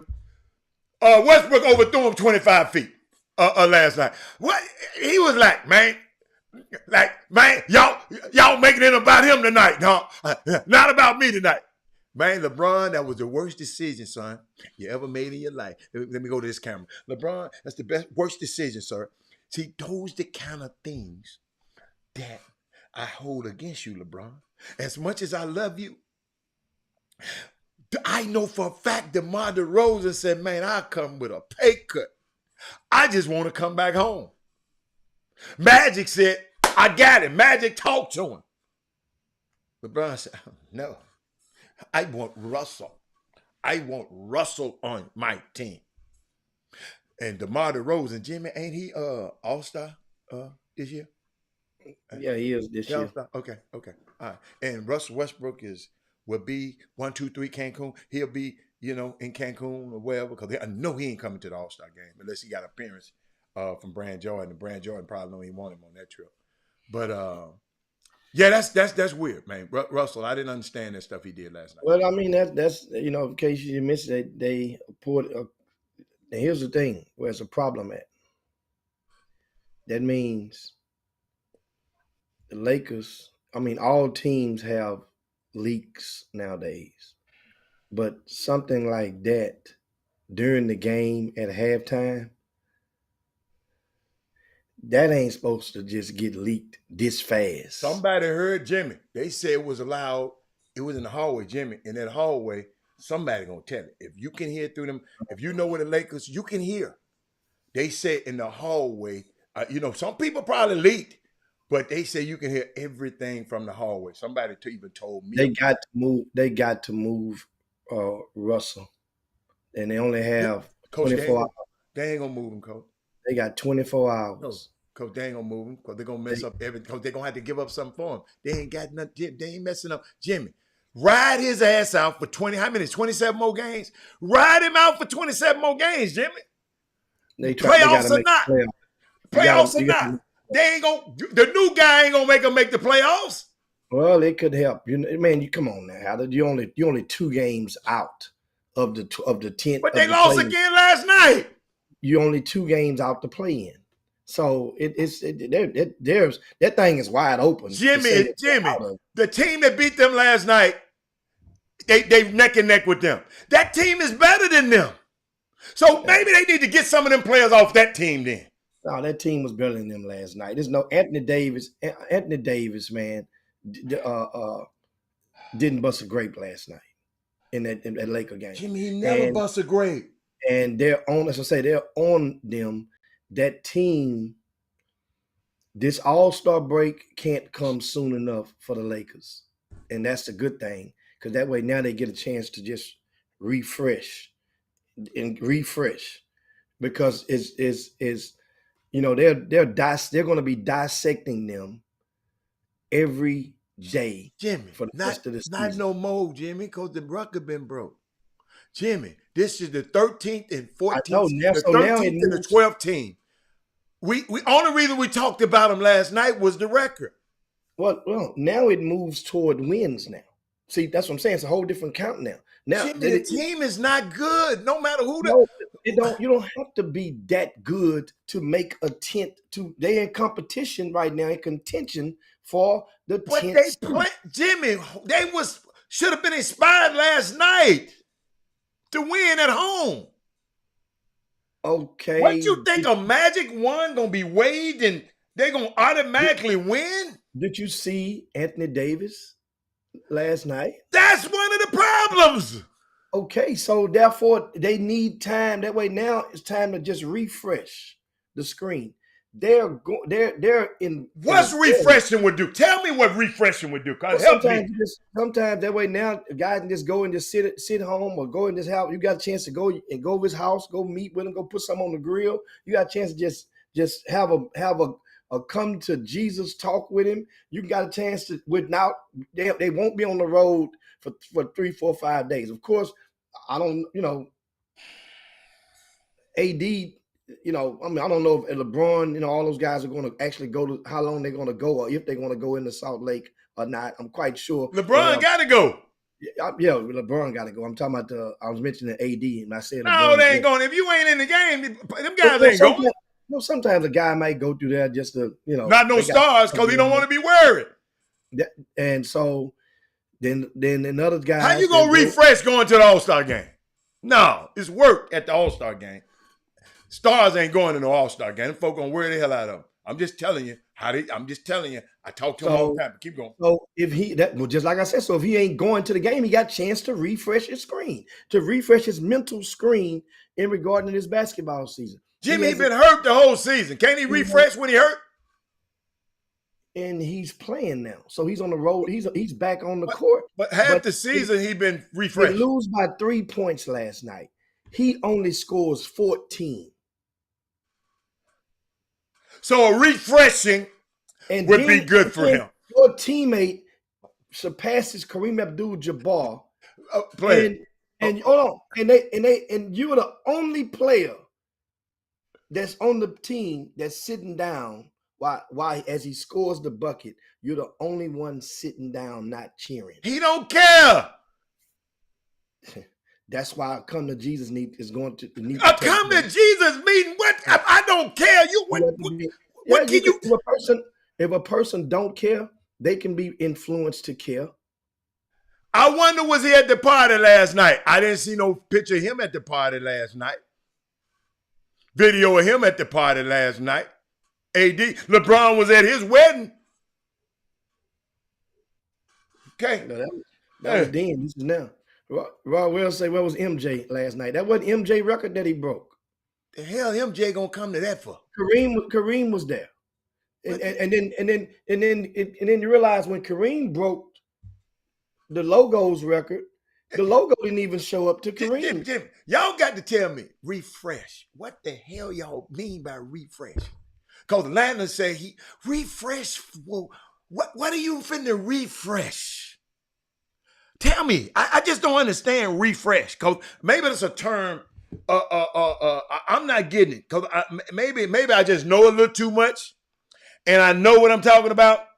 Because y'all talking about refresh. It ain't nothing for Anthony Davis to refresh.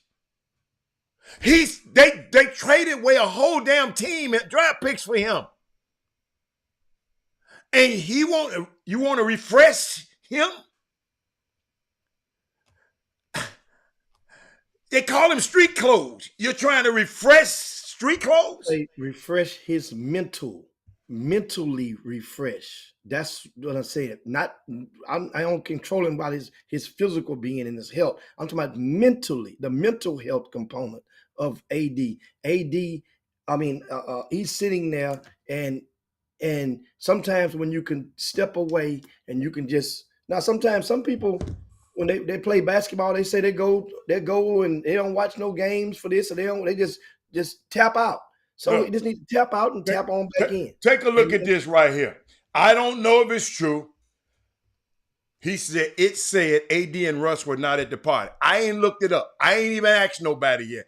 They sent me some videos and people are at the party. I didn't see them two at the party.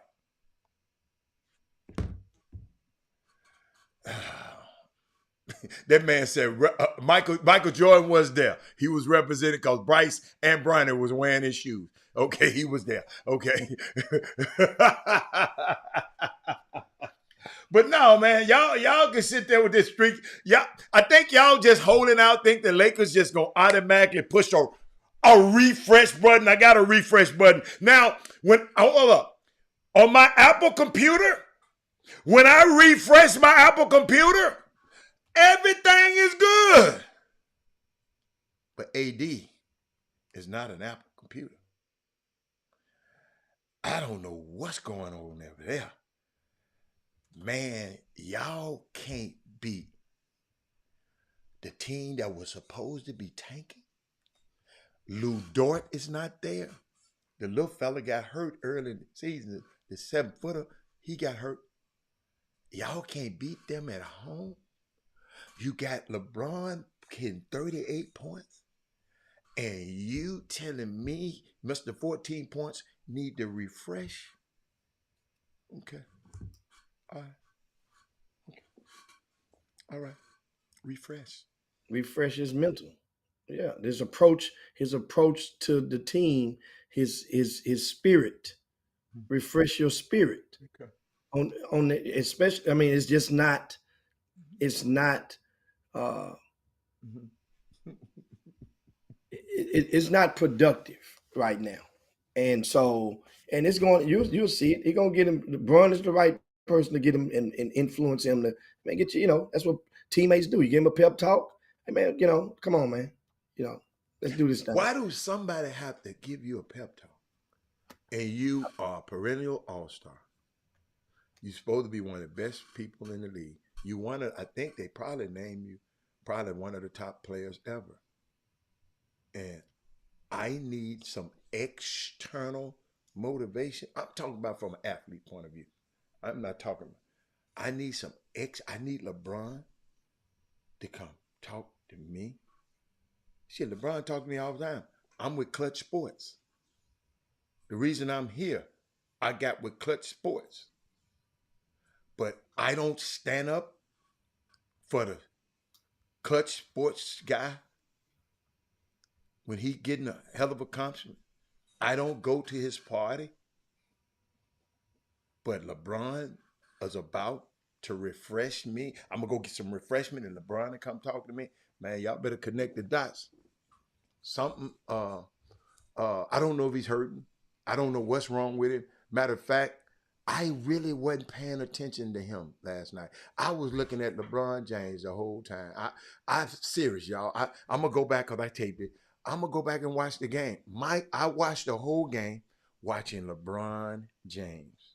And once he got the record, I didn't watch the game no more. I turned it off because I don't like that team.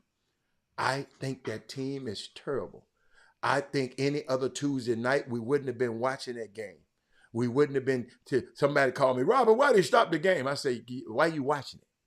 Because any other Tuesday night, you wouldn't be watching a game between the 12th and 13th place team. So I'm just sitting up here saying, this team is not good. I didn't watch it. I didn't watch it. But hell, they lost by 3 points. I mean, this is the NBA. Those teams are all beating up on or winning against two of the best players on the planet. Okay, but so did Philadelphia. Hell, they beat them a couple of weeks ago. They also did the Brooklyn So if Nets. they that good, why are they 13th place? They beat them a couple of weeks ago. If they so good, why are they in 13th place? They beat Denver a couple of games ago. Since they so good, the Rockets beat some of these same teams you're talking about. Okay, exactly. So I'm saying a lot of teams that are at the bottom end of the standings have beaten some top end teams. And OKC is one of those teams. They got enough quality wins on their resume. There's 27 games left. You got to win these games. They put up 150 on Boston this season. Boston is winning their division. Boston is the top seed. Hold on. Boston is coaching in the All-Star game. These team I'm talking about right now that you make an excuse for, they ain't in the position as Boston.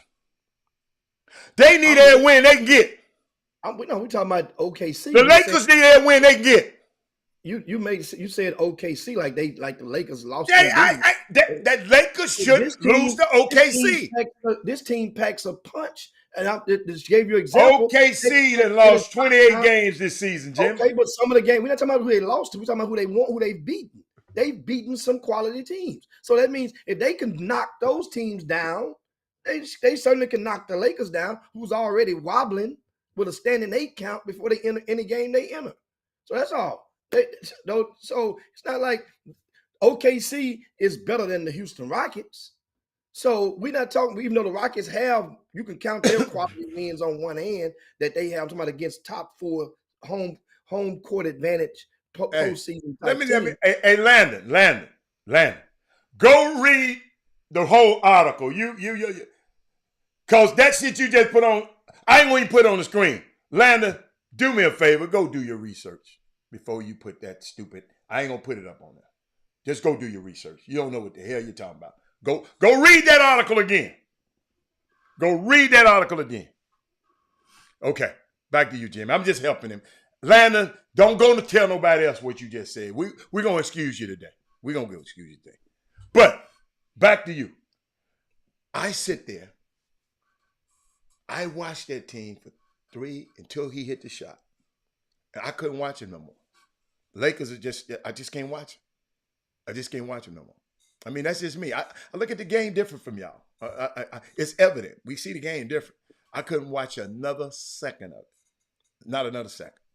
When I saw Russell Westbrook sitting there, going down and looking this guy off, knowing what's the game, what's going on, I said, man, something just ain't right about that. Yeah. This guy have no clue, boy. We got some people on here trying to be important, and I'm ignoring the hell out of them. But keep being in court. AD is too talented and makes too much money. Oh my God! I'm glad somebody's. I didn't want to say that. I'm glad somebody said it. I'll put that on the screen. I'm glad somebody said that. I'm glad somebody said. Let me put that on the screen. Yeah, he is too talented and makes too much money to talk about refresh. I could see it was the last man on the bench. Come on, man. Y'all, I saw this the other day. Hold up. I'm glad I got it. Please. Once you got the money, man, it's something I don't want to hear that. I It's don't want to. something. Once you got money, it ain't about money no more. I don't want to hear that. For all the time. I don't want to hear that. Problems still I don't want to hear that. present themselves. No matter what, money does not negate any problems from coming into the equation. There's a problem going on. It's obvious if you said the dudes was not at the party. That means something going on. That means I don't want to be in the room with you. That's what that means. Or you didn't get an invite to the party. Or that's what that means. So that means either he didn't want you there, or you did not want to be there. That's what that means. It's obvious. The action shows. Man, I saw. And that goes for Russ ass too, not just AD. Either Bron didn't want you there, or you did not want to be there. And if either one of those are likely to be true, to more true than not, and if so, that means there's a problem. That there's a wrinkle that needs to be ironed out in order for this team to move. And I guess a refresh would do it. Okay. All right. A refresh would do it. Yeah. Y'all, I don't know what game y'all watching. I just don't understand the game y'all watching. But I'm done with it. I mean, shout out to LeBron for getting the record. Because that piece of work that you got as a team over there, they were god awful. They were awful. You 100 years old, got to score 38 points. Let me go look. You know, let me go look. I'm just, you know, because this stuff sometimes it's just plain. Well, there's something wrong. Okay. Just because you got money. Okay. Playing a basketball game, man. I'm trying to see. Anthony Davis, 13 points. I thought it was 14. Rudy Hachimura, 14 points. Pat Beverly, 7 points. Dennis Schroeder, 10 points. Russell Westbrook's 37. 27. 27. A good percentage. He played pretty well. So what the hell he was talking about? Troy Brown, why he want to fight with the coach and he played? I No, mean, he was at halftime. The coach, yeah, when the coach subbed him out, and he I didn't. understand, Jimmy. I know all of that, Jimmy. I know. I told you I He, watched it. I know.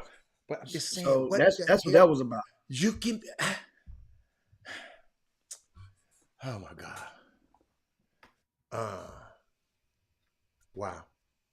He said, man, uh, Arizona would take some people under this weekend. Michael Irvin. Man, I don't want to talk about Michael Irvin right now, man. I'm not going to talk about his demise right now. You know, if he don't know, he been going to the Super Bowls 100 years. He should have been watching this show. Then I could have told him, be careful when you go out there for the Super Bowl. And if he go out there and get caught up getting arguing with somebody, then that's on him. He said maybe AD is living his own. Like co-workers don't have to be friends. In his case, Angel, they more than just co-workers. AD came over to the company that LeBron helped found it called Clutch Sports. He followed LeBron in every way he go. He followed LeBron and him and they share Rich Paul together. They probably share Adele together. So it's a difference. He might be living his own life, but he's connected to this everything. Look, Rich Paul was at the party. Adele probably was at the party. But AD is in that circle.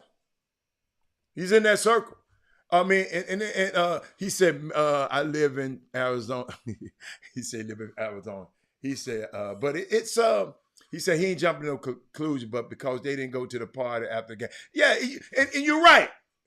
It could have been, it could have been just all my people who helped me get here. Because party. It could have been. Drew Joyce and all of them come down. And LeBron cheap ass was worried about he had to do the record that night because he's talking about, man, I didn't want to pay for no room another day for everybody. He said that. LeBron said. He said, and everybody got a red eye out of here the other night, Thursday night. So I had to get this shit done tonight because I want all these folks out of here. That's what it sounded like to me. But yeah, Adele, that's her name, Adele. Yeah, she was at the party. That's Rich Paul gal. That's his gal. Yeah. So, but it's I mean, we sitting here talking about this thing, man, and I'm glad. But shout out to LeBron. Forget the negative part of it. LeBron had a great night. Shout out to Savannah, his wife. They had the people who weren't on the show earlier. Go find it. She gave a tribute to her husband at the party. LeBron talked crazy at the party. I don't want to play it again because it had too many N-words. And he got some people from Akron. I don't know who them people in the background, but the N-word was just slanging around there like it ain't nothing. So I don't want to play it again.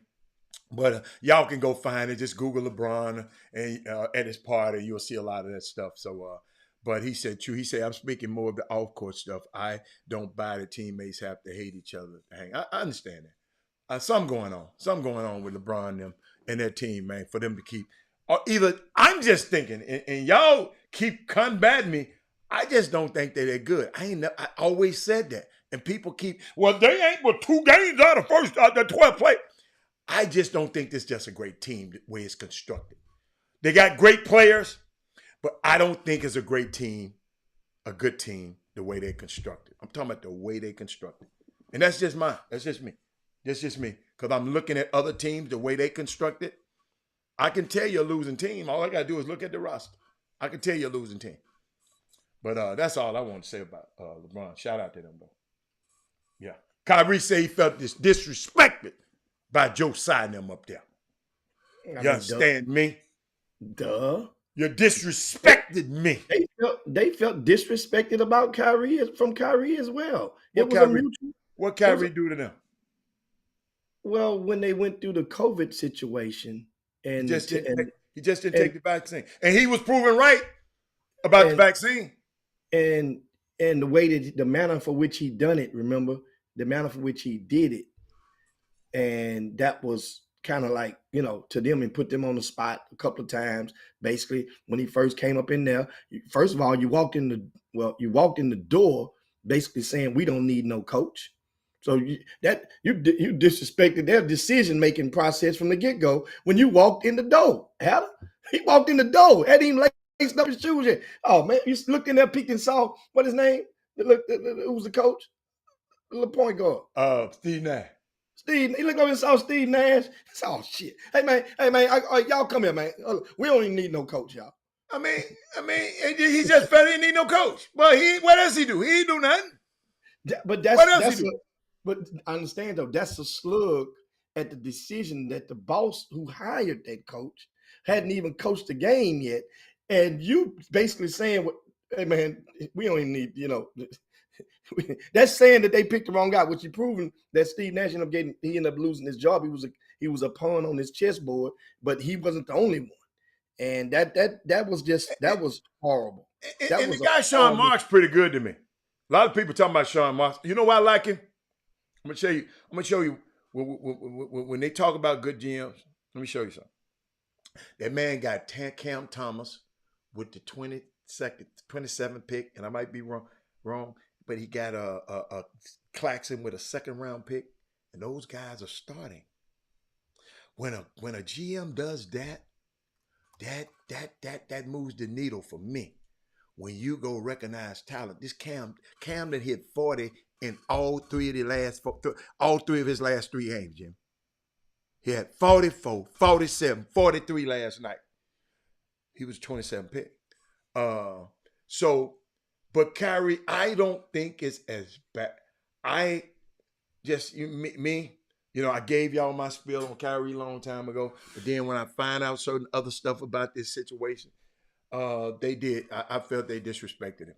I felt they disrespected to me. He did. He did some things to help, but you don't a player of that caliber. I'm talking about just to play. You don't lowball him on the bread. Just tell him, man, I don't want you. Don't go. You can't tie into something and say, hey man, you got to win a championship for you to get this 3rd year money. That just don't happen. That ain't never happened before in history. So he felt he was disrespected. So that's all. But he did. The people I talked to last night said, Rob, he needed to get out of there. Period. They didn't give me I didn't ask for no explanations.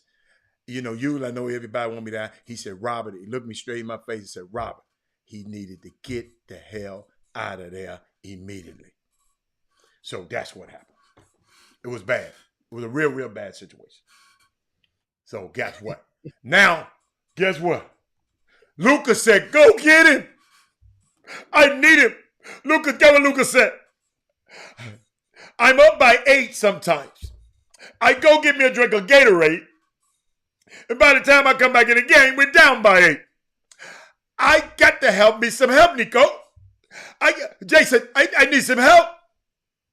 Guess what? he got him some.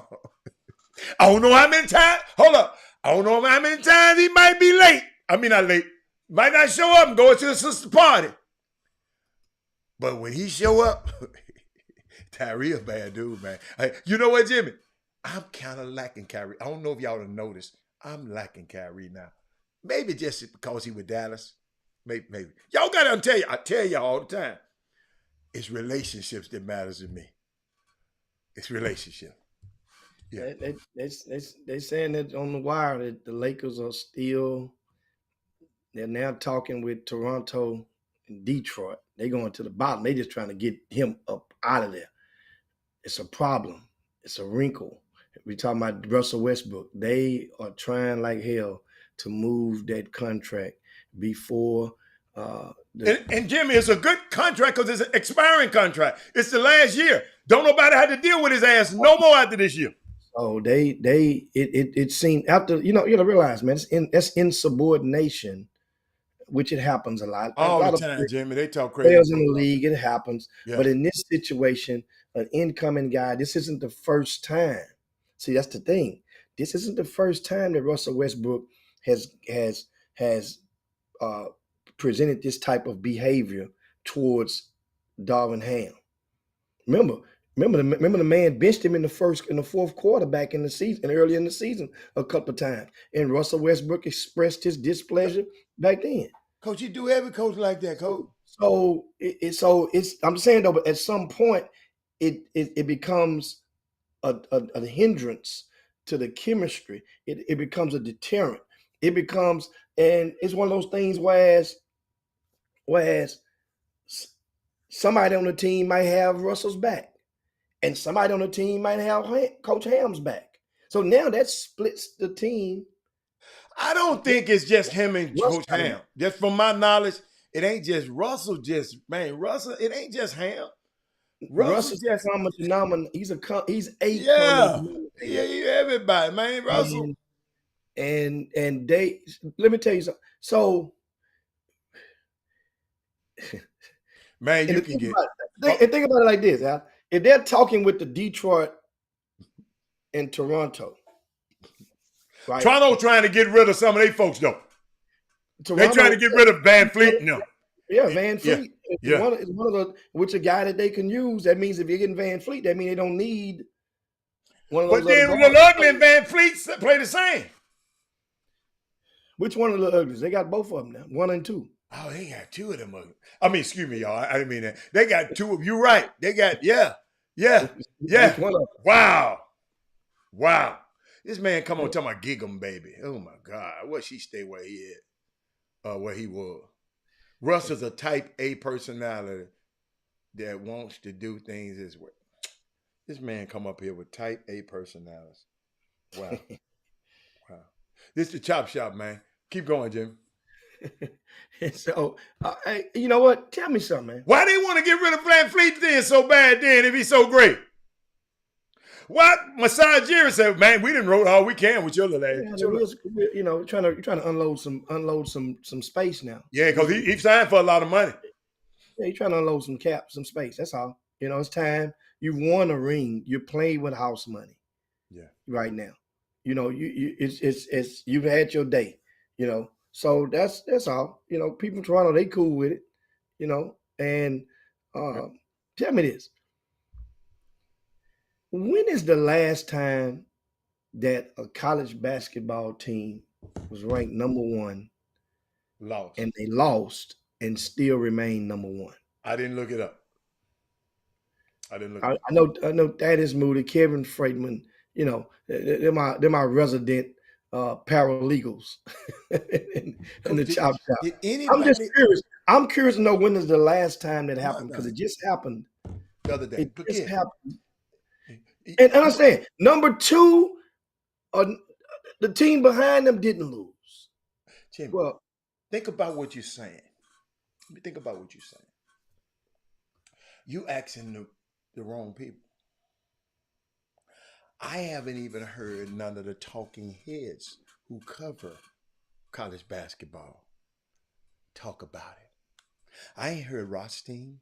I ain't heard Seth Davis. I ain't heard Jay Billis. I ain't heard none of them tweet about it. I ain't heard none of them. And you trying to get us to do something. They ain't tweeted about it. Matter of fact, I'm finna go, while you're talking, I'm finna go, ain't that fishy? Purdue is the number 1 team in the country. They have a player. He's about 7'3", and he's a for the player of the year. He's one of the front runners right now, and probably the front runner right now, because of the success the team is having. However, they went and lost to Indiana, right? On Saturday. Indiana, and every Sunday is when they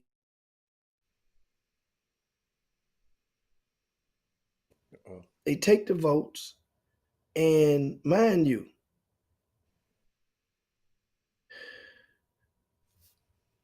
Purdue remains at number 1. And they've been playing musical chairs. Remember, they said we were already in record territory for like 9 different times that the number 1 team has lost this year. Something like that, 7 or 9. And so, okay, we already understand. I think y'all missing. I think you missing. Gary Parrish ain't wrote about it. Keep going. All these voters I'm talking about. Nobody wrote. Jimmy, I'm just going. Matt Norlander. All of these, Doug Godfrey, I don't count him. All these people ain't nobody wrote about. You bringing up some ain't nobody, Kenneth Gamble, have said anything about. All of these guys write about this stuff. They vote. They part of the AP. They ain't said nothing. But keep going, Jimmy. You trying to get us to answer something. And you should be asking these clowns. I'm keep going down the line. Nobody has said anything about it. Not a mimi tata. That what your homeboy be saying, Jimmy. What's your boy name? Bubba Dub. Trash. Nobody, you froze again. Nobody, soon as U of H lost, bam. Soon as the other team lost, bam. Y'all, I'm telling you, Jimmy, you froze for a while. I know you're gonna come back in. I don't want you on the screen like that. Go out and come back in. Y'all, I'm going down. Listen. Not even the mint is shut. Listen, y'all, I'm glad Jimmy brought this up. Think about what he just said, man. He trying to get us to answer a question that I got you. I think I got you back. Let me see. No. I ain't got you. Nope. Hold up, y'all. I'm looking, y'all. Somebody help me with this question. Even with the loss of the ball, I'm still tied for the most quadrant one wins. I don't care. No. There she go reading all that damn bullshit about quadrant one and all that. I don't care about quadrant one, my ass. We ain't talking about no quadrant 1 and quadrant 8, 9, 10. We ain't talking about that mess. You're talking like them. Forget them. All of that stuff you done went read up on. And talking about quadrant 1 win and all that. We ain't talking about that, B. Scott. When your ass lose, you're supposed to come down. I don't want to hear about no quadrant 1 win and others are number 1 options. The Cougars had 1 or 2. I don't want to hear that. That's what these clowns saying. Oh, man. Y'all coming on here with all of that. We know what they saying. I done read all of that mess. Still ain't got nothing to do with this. When your ass lose, you got to move. All throughout history. When they didn't think about no quadrant 1s and quadrant 2s and quadrants. He part of the damn problem. Can't about no damn Jeff Bracello. He one of them writers. So of course he gonna say that. I'm going down here, man. Ain't nobody questioning it. That's my problem.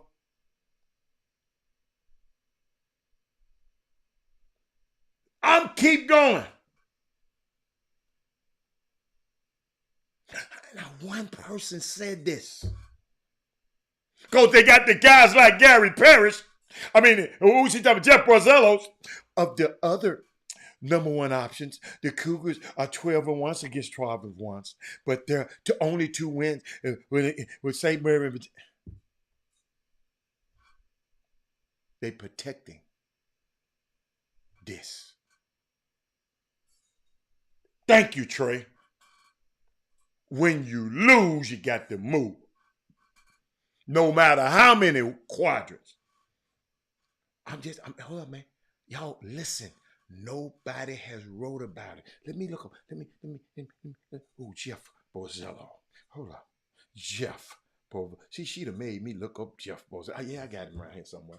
I want to see, is he talking about it? I want to see, is he talking about it? Man ain't said nothing.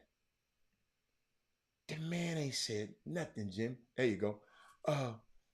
You back? You could talk. Jimmy, I'm still trying to find somebody that said one thing about it.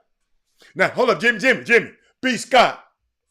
She go put some stuff up there Jeff Borzello said. let me tell you. Let me tell you something. Get what he said, Jimmy. Maybe Jimmy, you might like this kind of stuff. Maybe Jeff might get you too. He said, even with the loss, the Boilermakers are still tied for the most quadrant one wins in the country with 9. Of the other number one options, the Cougars are 12-1 against quadrant 1 and 2, but their only 2 wins were over definitive NCAA tournament opposition came against St. Mary's in Virginia. This was Jeff Bosellis. Jeff Bosellis just set y'all up to listen to that bullshit. That's what you just read is a description of the content you would take in consideration for applying a seed to them when they get to the NCAA tournament. That's what you use for seed in rankings and generally historically. And I see Corey Henderson put up a stat. It's been 30 years. Duke lost and stayed number 1 with the 1992 team. I think that was with Christian Laettner. But they were so far ahead of everybody else that probably was. But Purdue ain't been this far ahead of nobody. And so now what you're saying is, and guess what?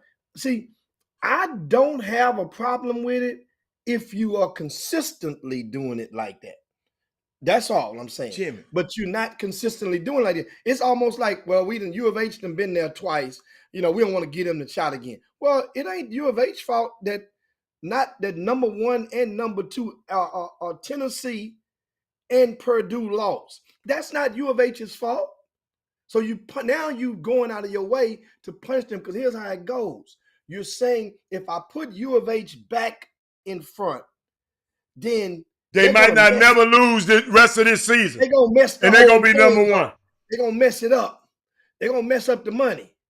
Because now, who's going to beat them? Because Memphis just lost again the other day. So it took some of the fears out of this Memphis and U of H thing now, because U of H is really expected to beat Memphis, which they were the favorite anyway. But, I got a feeling they're going to lose, though. I think Memphis lost to Tulane the other day. Yeah.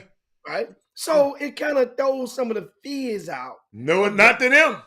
No, I'm just talking about around the country. Not that those 2 teams still going to have. It's still going to be a great, and it's sold out. But it's going to be a great atmosphere because Kendrick Davis comes home and Lou Williams comes home as well. Not just 1, but 2 players. Their best 2 players on that team right now. My problem with this whole thing, I've been going the last 20 minutes. I've been going through all of these guys who's supposed to be in college basketball mentions, and not nobody mentioned this. Nobody mentioned this. Nobody. I mean, it ain't came up to nobody to just mention it. I'm going through them. Nobody said anything about it. Some just ain't right. King Stick said Memphis not gonna. Purdue not gonna make it to the final. We not. Hey man, this Final Four is what we talking about. It ain't got nothing to do with them making it to the final. I don't care who make it to the final. Yeah, it's about them. They are not supposed to be in the number 1 slot right now. That's all. That's what we talking about. That's all we talking about. That don't mean who's better than who. No. That don't mean who done beat who. How many teams your strength of schedule holds. It right now, you're not supposed to be occupying that seat right now. That's what the thing is. The way that the system goes, and what you just done is that you just understand it. 30 years ago to this year, 31 years, we're in 2023 now. It happened with Duke in 1992. Well, what you just done now, that's a whole different. Many of these guys who do the voting right now probably weren't even on the committees that voted back then. Many of those probably were not. So now what you've done is you've reset the whole bar. You threw a whole monkey wrench in the game now. So a team can really lose now and stay number 1. And it's going to be dominant teams out there next year. This year we just don't have. Think about it. This may be the first time since B. Scott is doing some what they call it, some homework and some investigating on the internet right now. Search this. When's the last time that the AP poll for men's basketball did not consist of Kentucky, Duke, or North Carolina in the top 25? When is the last time that had that ever transpired before? Neither one of them was ranked at all. Either one, not all three, but just either. Well, I'm sorry. Let me say it back. All three of them were not ranked in a poll. Has that ever transpired before? Think about what we're in right now. This Final Four, this March Madness is wide open. Kentucky and Duke might have to play in. Might be the last 4 in. Yeah. And a team like Southern or somebody will get a hold of them jokers, or TSU acting right and catch one of them jokers and punch them right in the throat. This one of them years. In the this mouth. One of them years that a 16 can be the 1 and a 15 can be the 2. This is one of those years. Dude, that's what people say when people laugh and when people lose. Like Corey talking about Memphis lost. Yeah, man, Tulane. Memphis had them. Memphis can't hit free throw, and they turn the ball over 20. You turn the ball 20 sometimes over in college basketball, your ass supposed to lose. They was throwing the ball to Jimmy could have stole one of them damn balls. Memphis was throwing the other night. I don't know what happened to Kendrick Days and them the other night. I don't know whatever they had that night. They don't need to do that no more. But I'm just sitting there watching college basketball around. I mean, and I'm watching it so much closer now because of TSU, Jimmy. I'm watching how, man, let me tell you something. There's a lot of stuff going on with all of these teams, these young kids on these teams, with the people that's in their corners, Jimmy. Jimmy, the stuff that I'm hearing, dudes ain't got a sniffer trying to make it no NFL, no NBA, nothing. But they got handlers and they got agents. And they ain't going. Jimmy, it's just too much, man. It's too much going on. Dude said it. Status Moody said since 1961. That's 62 years, man. Is that right? Yeah, and Landon R1, it ain't about the talent. It's just that it ain't about the talent level. If the talent is, yeah, you're right, but it is spread across. Yeah. You got to understand, you can't hoard all the top guys no more. Because these guys going to leave your ass. Everybody talking about the transfer portal. And Jimmy, I gave him a hell of a story yesterday that I think I need to repeat that story again. I had a hell of a story about transfer portal yesterday. Boy. With Radford College. But college basketball, you don't know who's going to win, man. If you sit up here and think you know who's going to win right now, you sit here and write U of H in right now, I don't know. I ain't writing nobody in because I know how look out, think about it. U of H ain't just been running through this league, Jimmy. They had to grind out every one of these wins. That league play is different, man. I mean, y'all just be looking like people talking about TSU is this, TSU ain't this. Man, league play is different.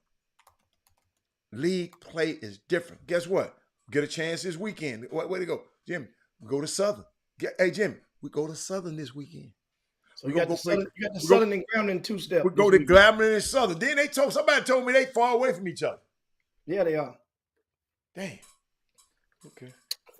Almost like coming back to Houston almost. Yeah. So I guess we're going to go to Grambling first, then come back to Southern, then come home. Yeah. Somebody was telling me that. I didn't know they was that damn far away from each other. Yeah. But yeah. It's amazing, man. It's amazing. They got sorry ass teams like what's that team up there in College Station? Like Texas A&M. They winning games every now and then. I mean, they couldn't win a game early in the season. Now they got a rabbit foot in their pocket, Jim. This is a crazy, crazy, crazy season, man. I mean, it's one of those years. That's why in the Final Four, with it being in Houston, there's at least 4 teams from Texas that can make it to the Final Four, that can make it, you wouldn't be surprised. And U of H is one. Yeah. University of Texas, Mm-hmm. TCU, because Mikey will be back healthy. I'd be surprised at them. Miles will be back I don't healthy. care if he be back or not. And Baylor. And Baylor got the big fella back. Everyday Joe. He just came back. Remember, he supposed to have been out. They thought he wasn't going to never badly be able to walk good. He played his first game the other day. When? The other night. Look it up. Everyday Joe back, man. Oh, Jimmy, the other day. He's back. He back. He didn't play, Jimmy. Yes, he's played, man. He had about 8 and 6. He put a good numbers in there. That was the other African kid. Everyday Joe, the one they call that big old cockstrong joker. That's the one that's back. He's the one that tore his knee up a year ago. I know what you're talking about. They thought he wasn't going to even be able to play anymore. He's back. He just came play one game. So that's a hell of a piece for Baylor now. They're gonna minute restrict him on the end, but by the time you get to the end to the conference tournament, that's one game I missed. Everyday John, not Everyday Joe. I say Everyday Joe, Everyday John. Yeah. Let me look. There go Miss Cry. Miss Cry said he's back. He back? Okay. Miss Cry, look at the screen. See, that's the game. I was calling. I'm thinking about the game before. He went back the game before. Yeah, I was calling a game that night they played. And he did play 13 minutes. You're absolutely right. How many minutes? I thought you was, hey Jimmy, I swear I thought you was on that damn crown over there. I swear. I wasn't going to say nothing. I thought you just had that little glass you just had. I thought you was drinking that clown. No, but what he doing in those 14 minutes? He had a good stat line for 14 minutes. Let me tell you what he had. Hold on. Let me tell you what he had. Everyday John. He had 8 points, 4 rebounds. Yeah.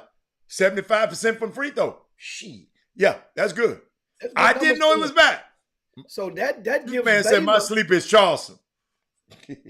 Good sleeper, because they playing their butt off. Hey man, Jimmy, let me tell you else who playing their butt off.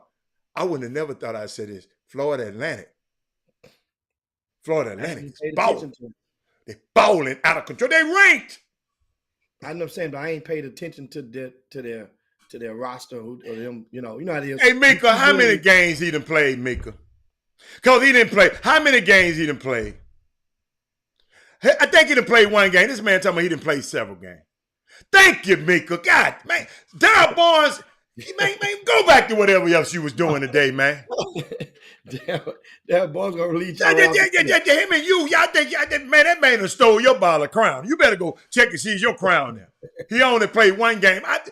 Jimmy, that's the game. That's the only Baylor game I've missed. I taped it, but I ain't seen it because TSU was playing the same night. So I didn't get a chance to see the game. Yeah, only one game. Thank Mika. Yeah, I know she know. I wonder how she know, Jimmy. I wonder how she would know Darryl Barnes, because her son plays on the team. Duh.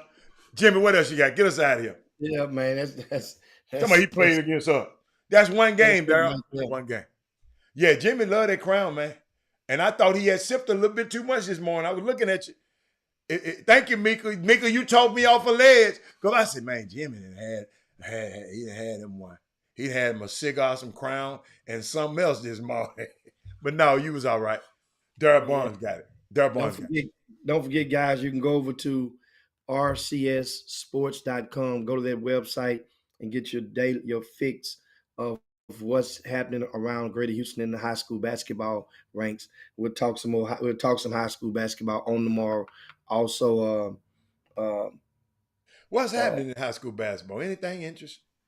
I mean, right now, the next week is the last week of the regular season for public schools. Private schools they're in their regular season this week. So it's all, you're creeping up on playoff time. Okay. And a lot of teams are gearing themselves, positioning themselves for the postseason. And it's that time of the year when it gets really interesting.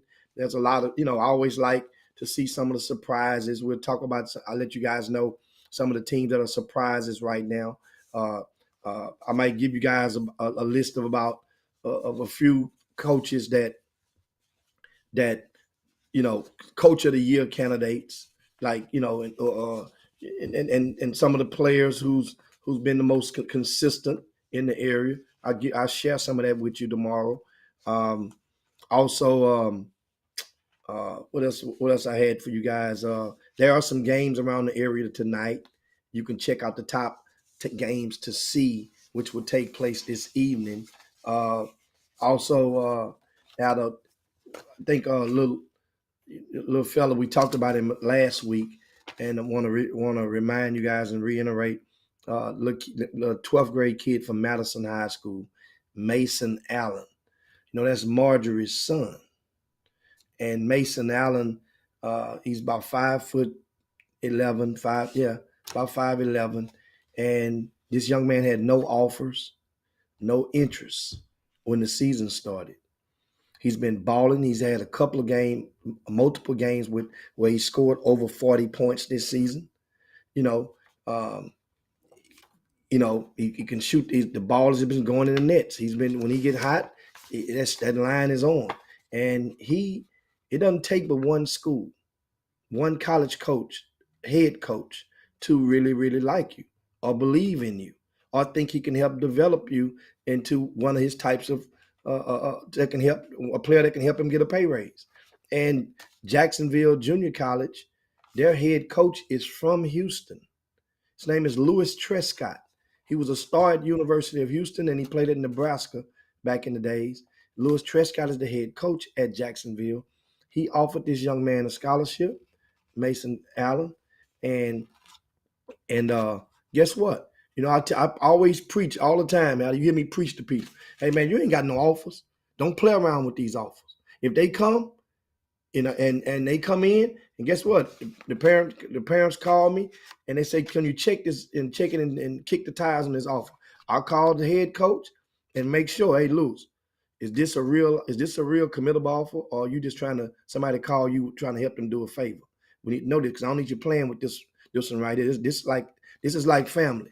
We don't need you to play around with this one. He says, "Man, I like him. This is a real offer." I said, "Well, have you seen him play?" He said, "I hadn't seen him play in person. I just watched film, but I'm getting down there to watch him play soon, coach." And next thing you know, I say, "Well, so you're saying if he was ready to commit to you, you would accept the commitment?" He say, "Absolutely, I would, even before coming down there." So guess what? I tell little Mason Allen, and next thing you know, he commits. He committed to them. Didn't play around with it. He committed, and he'll be playing his senior night or whatever day for Madison. And I'm just proud for this young man because the way his story could become a movie because he's about to get college for free. About to get college for free. Junior college. Yeah, it's college, yeah. Mm-hmm. And that's a start. And you know what though, Hannah? By him being adopted by government employees, police officers, his school, he gets to go to college for free anyway. But just say this doesn't work out. Just say he goes to junior college and he just get I didn't know that. I know used to be Army best people kids could go. He gets to go. He can go anywhere in Texas to a public school. Jacksonville College is a private junior college, so they got to use their money, using their scholarship for him. But he can go anywhere in Texas to a public college institution for free. Jimmy, I just saw something, and I don't want. We finished that. I want to bring something up after this, but go and finish that. Yeah, man. I just wanted to make sure. I want to acknowledge him. That's good stuff. And that's food for thought. A hint for a lot of you people out there that are watching, that have people, and you got interest. Don't play around with it. Get that thing. Hey, man, do your homework. Get down there and get on that visit and go and see that school or go meet that coach. Get it over with. Not saying get it over with. If you don't have no options and that's your dream, then what the hell are you waiting on? What are you waiting on? Yeah, I just saw something, man, that's really troubling me. It's really troubling me. Adam Schefter, he said, the Chiefs, Kansas City Chiefs, offensive coordinator, Eric Bieniemy, remains a prime candidate for the offensive coordinator job with the Washington Commanders and the Baltimore Ravens. That's what he is already.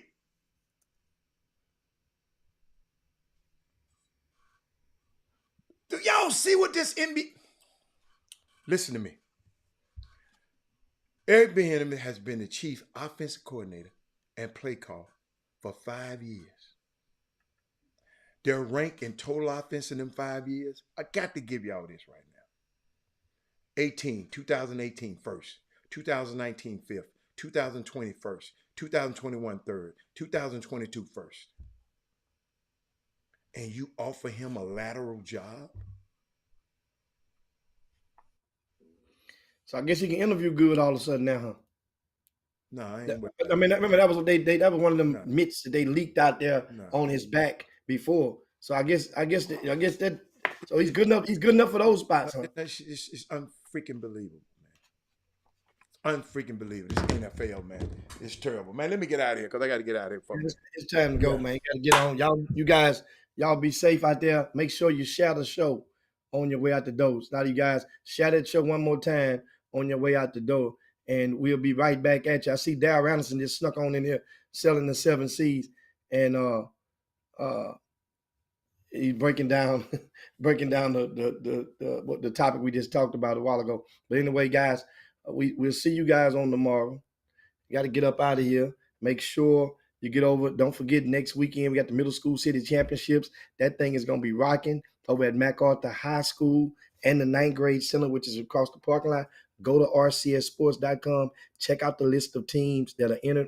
We still have a couple of spots open in both the 7th and the 8th grade division.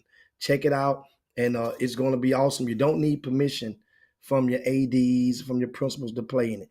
This is basically an AAU event, but all the players must go to the same middle school. That's how you look at it, like that. And if a team is out there playing and you want to get in, you need uniforms or you need jerseys, we have them for you. You don't need, if you need that.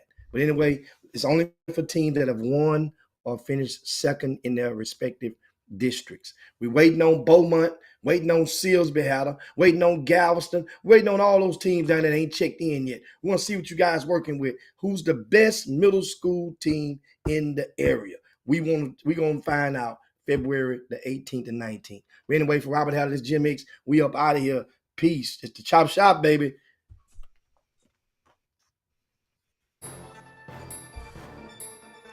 Jim Hicks. Rob Hatter. You are now tuned in to the Chop Shop. I'm Retro. Let's get it. We in the Chop Shop, we live in the Chop Shop. We talking sports talk, we live in the Chop Shop. We in the Chop Shop, I'm talking sports talk. So turn your dials up, it's live in the Chop Shop. We in the Chop Shop, we